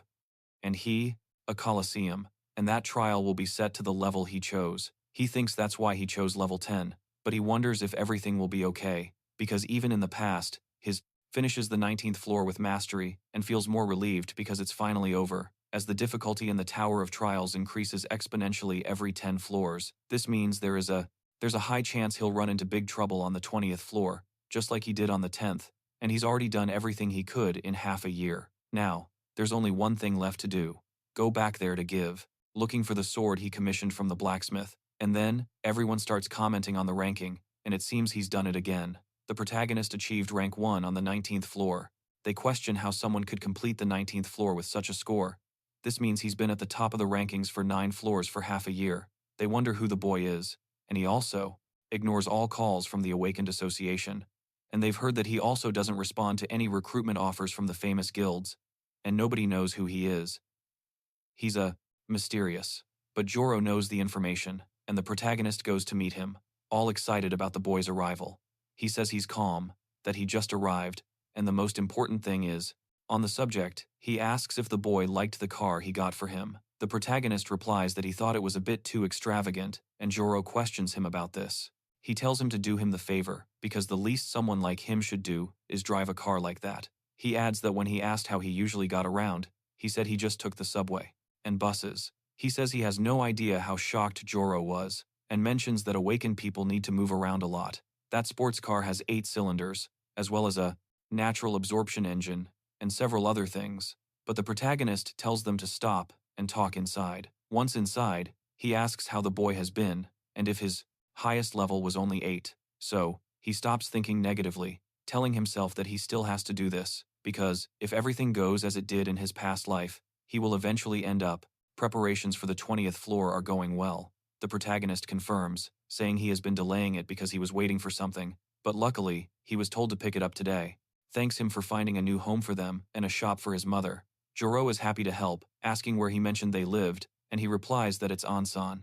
Ponders this for a bit, since it's not too far from Anang. The prota seems a little embarrassed. Joro mentions that he somehow managed to arrange a meeting with the director of the certification agency next month, and if he informs them of what's going to occur, he might receive assistance. The prota realizes that next month implies 2 months until the outbreak, which isn't exactly an ideal situation, but he inquires about the dump guild. Then Joro explains that he's been keeping an eye on them, but hasn't discovered much, and it appears they are very skilled at concealing their activities. There has been a rise in deaths and disappearances of awakened individuals, but it's likely just due to the recent appearance of more challenging dungeons, so he doesn't need to be overly suspicious. Nevertheless, there was a peculiar incident. Recently, an awakened one suddenly died in the middle of the street, and the autopsy revealed poisoning. The protagonist considers this, remembering the guild leader Alice, and wonders if there's a chance they could investigate, as he feels they might find something if they follow this lead. So, Jor agrees to do it for him, and tells him to be careful when he returns home. The protagonist heads to his car, thinking that there are only 3 months left until the Yang outbreak, and acknowledges that Jor is doing his best. But this entire situation still seems quite terrible, with the guild leader still holding that in her hands. He thinks that remaining isolated seems like the safest option. Then he goes to Ferreira's, and upon arriving, he notices that all the weapons are angry, and starts trembling, calling out for his mother, saying that people are telling him he's a hero, and questioning why he has to be one, and his mother just smiles at the boy as he says that. The same. Then, he is asked to select his weapon, and he notices the monsters arriving as he makes his selection, and it is announced that the trial will begin. He immediately thinks that he has to change his destiny. High quality. Then Ferreira thanks him for waiting, bringing out the weapon, and explains that it was difficult to make because of the quality of the materials, but that only made it more enjoyable. He says that he can guarantee the specifications are excellent, so he shouldn't worry, and tells him to go ahead and take a look. When the boy picks it up, he realizes that it's a sword. Excellent, and more normal than Balmong. But from the moment he picked it up, he could tell that the sword was alive. Music. And with that, he throws the sword he had in its sheath up into the air and lets it fall on top of the sword he just made, and when one sword touches the other, it breaks instantly. He realizes that the highest degree of sharpness and durability is present, and it can react to his mana, discerning exactly what he wants to cut, or not. And that is a perfect sword. And then, the blacksmith asks if he has thought of a name, saying that the sword is his now, and he should give it one name. And the protagonist says that its name will be Gran, the Dragon Slayer, and he questions this, asking, "What do you mean? Like 100 or 200 grams? What kind of weird name is that?" Well, he didn't like it.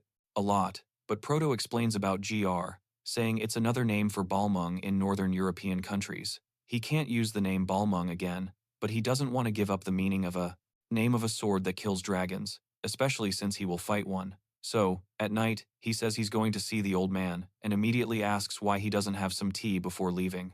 But he says he'll do that next time, as he needs to go straight to another place. Meanwhile, in a fortress far away, a guard is watching over the area, until someone touches him on the shoulder. From him. He quickly turns around, but notices that it's Commander Maximin, so he apologizes for startling him, asking how the border patrol is and if there are any. So, a few hours later, a man in the middle of the city is terrified of the same wolves that attacked the protagonist, screaming for help and saying that monsters are trying to get him. Problems. He says no, and that everything is in order. But Maximin says that he must be tired and that he needs him to work just a little longer, because if the kingdom were to launch a surprise attack against them, the entire castle would be in danger. He agrees, telling him not to worry because he will do his best. As the guard leaves, Maximin reflects that it's been a month. The situation inside and outside the castle is terrible, and if this continues, the commoners will be the ones who suffer. They wonder what they should do now, but just then, someone appears,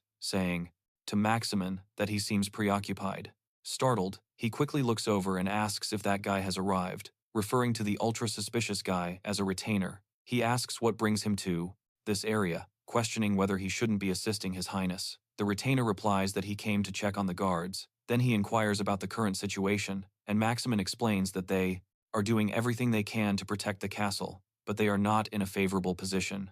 After all, Old Ren's military strength is far greater than theirs. Then, as he's speaking, the retainer tells him, waiting, asking if he was thinking of abandoning the castle, because he brought up that possibility, wondering if he had misheard. And Maximin says that he is saying there is a possibility, and if this confrontation lasts too long, it will be difficult to continue with the armed forces.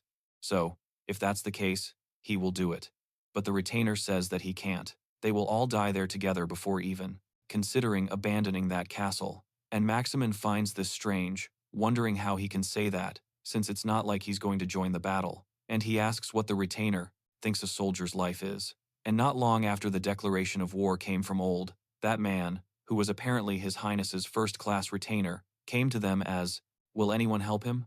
The monsters attack, but the protagonist shows up, saying he's finally found them both, and immediately goes after the monsters, kicking one in the face. Commander-in-Chief and demanded absolute obedience to his superiors. And that is the duty of a soldier and the rule of war. But that man considers a soldier's life to be inferior to that of an ant.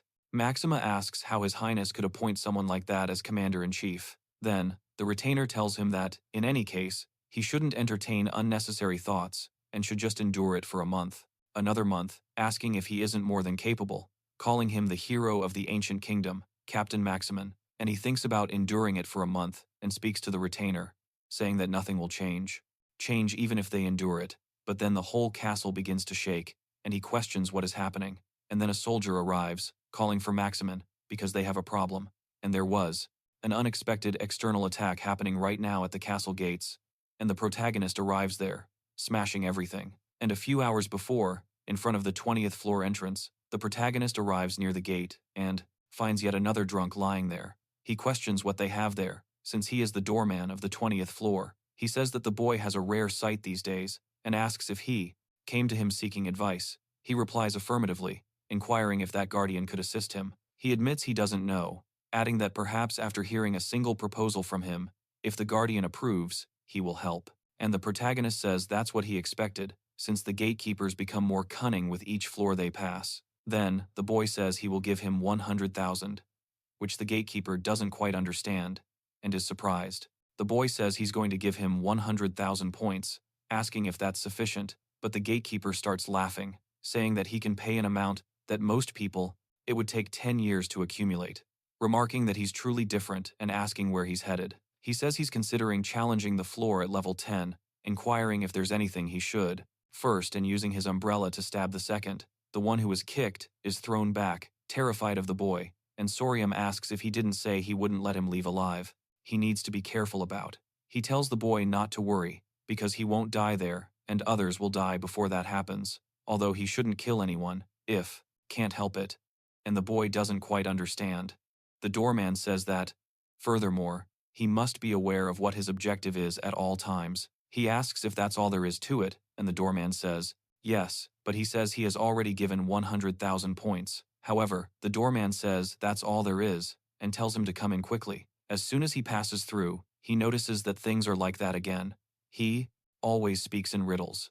Even though he knows that his advice always helps in the end, he questions what the doorman meant by his objective. But as soon as he walks into that white space, he falls into black hole and ends up inside a forest, grabbing onto a tree and managing to fall safely, realizing that he is on the outskirts of a kingdom. The system tells him that level 10 trial has started. Test at level 10. The kingdom of Grandalum is an iron fortress protected by thousands of soldiers. Then, it is explained that within his 1-month time limit, he must bring down the castle. Please keep in mind that he is not their enemy. He might even be able to gain an ally during this ordeal. He needs to uncover the secret within the castle and survive. The protagonist notices that the explanation is unusually verbose today, but because it is so detailed, he was able to understand a great deal about the situation, and the system informed him that he needs to tear down the castle and uncover the secret. This implies that it's not a simple matter of directly defeating them. The same applies because the system mentioned him not being their enemy, and the gatekeeper said something similar about not killing anyone if he can avoid it.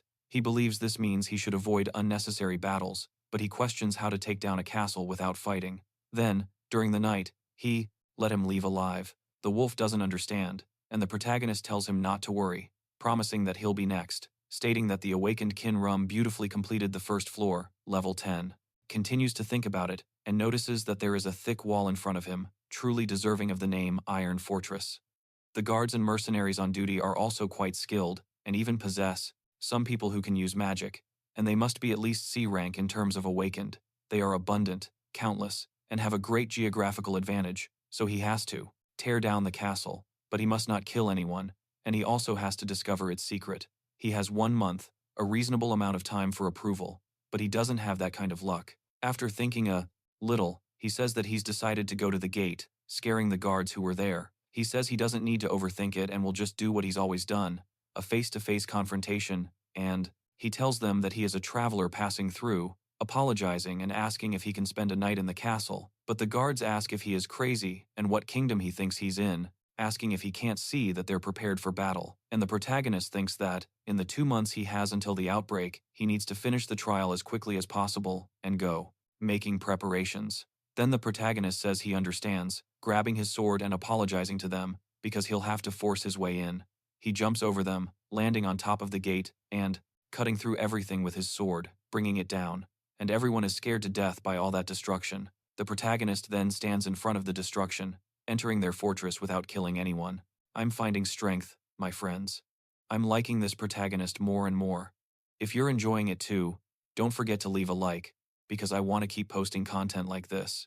I'll definitely see you in the next video. In the newspapers, it's reported that the frequency of dungeon appearances has recently increased, and, compared to 2019, the year the first dungeon appeared, the emergence of dungeons have tripled, and the countless dungeons that appeared in that world caused great chaos among the population. Then, they began to discuss and try to discover the differences between the information they have had so far, mainly regarding the level of the dungeons, which the protagonist talks about, the Tower of Ordeal, and the system, and the focus in that world shifted to these things, not identifiable, that appeared almost all at once.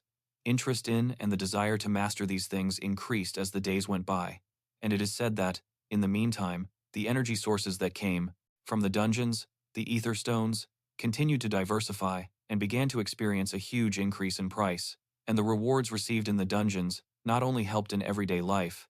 He doesn't want to be a hero anymore, because it's too hard. However, his mother places her hand on the boy's shoulders, speaking to her son, telling him that he is the hope of that world, so she tells him to stop, but also directly affected the global economy, and the awakened were gradually drawn to the physical rewards of completing dungeons and, consequently, the pursuit of glory. Driven by the desire to conquer everything within the dungeons, greed consumed humanity. However, people were completely unaware of the emergence of beings from another world. The appearance of these beings on their planet was termed the outbreak, signifying the phenomenon of monsters from the dungeons manifesting in their world. But, up until this point, dungeons were regarded as beneficial to society. They didn't know that the outbreaks, the phenomena where numerous monsters would cross over into the real world, were going to increase significantly around the year 2028. This would soon escalate into the calamity that would devastate the world. And some awakened ones are wondering if they've seen an update to the rankings. One of them is questioning whether they're seeing a new name on the leaderboard, and everyone is left wondering if it's even possible to clear the first floor with that kind of score, mentioning that they themselves only achieved 2,230 on the first floor. They are then surprised that the second place holder in the ranking only managed a score of 95, and so, a new star begins his journey, questioning who the hell King Sari is. The protagonist then re-enters the tower, wearing very ordinary clothes so as to go unnoticed. He remarks that it has been a long time since he's been there, and comments that the Tower of Trials, also known as the Abyss, is a gigantic place comprised of numerous floors, where awakened individuals from all over the world gather, and each floor possesses its own world, with a completely different atmosphere, and even a different culture. But to go up a floor, you need to go through a kind of ordeal, and the second floor is where the newly arrived reside, awakened, and it's also an easier floor to obtain items. In return, to have so much luxury, you need to have earned many points on the first floor, and the protagonist remembers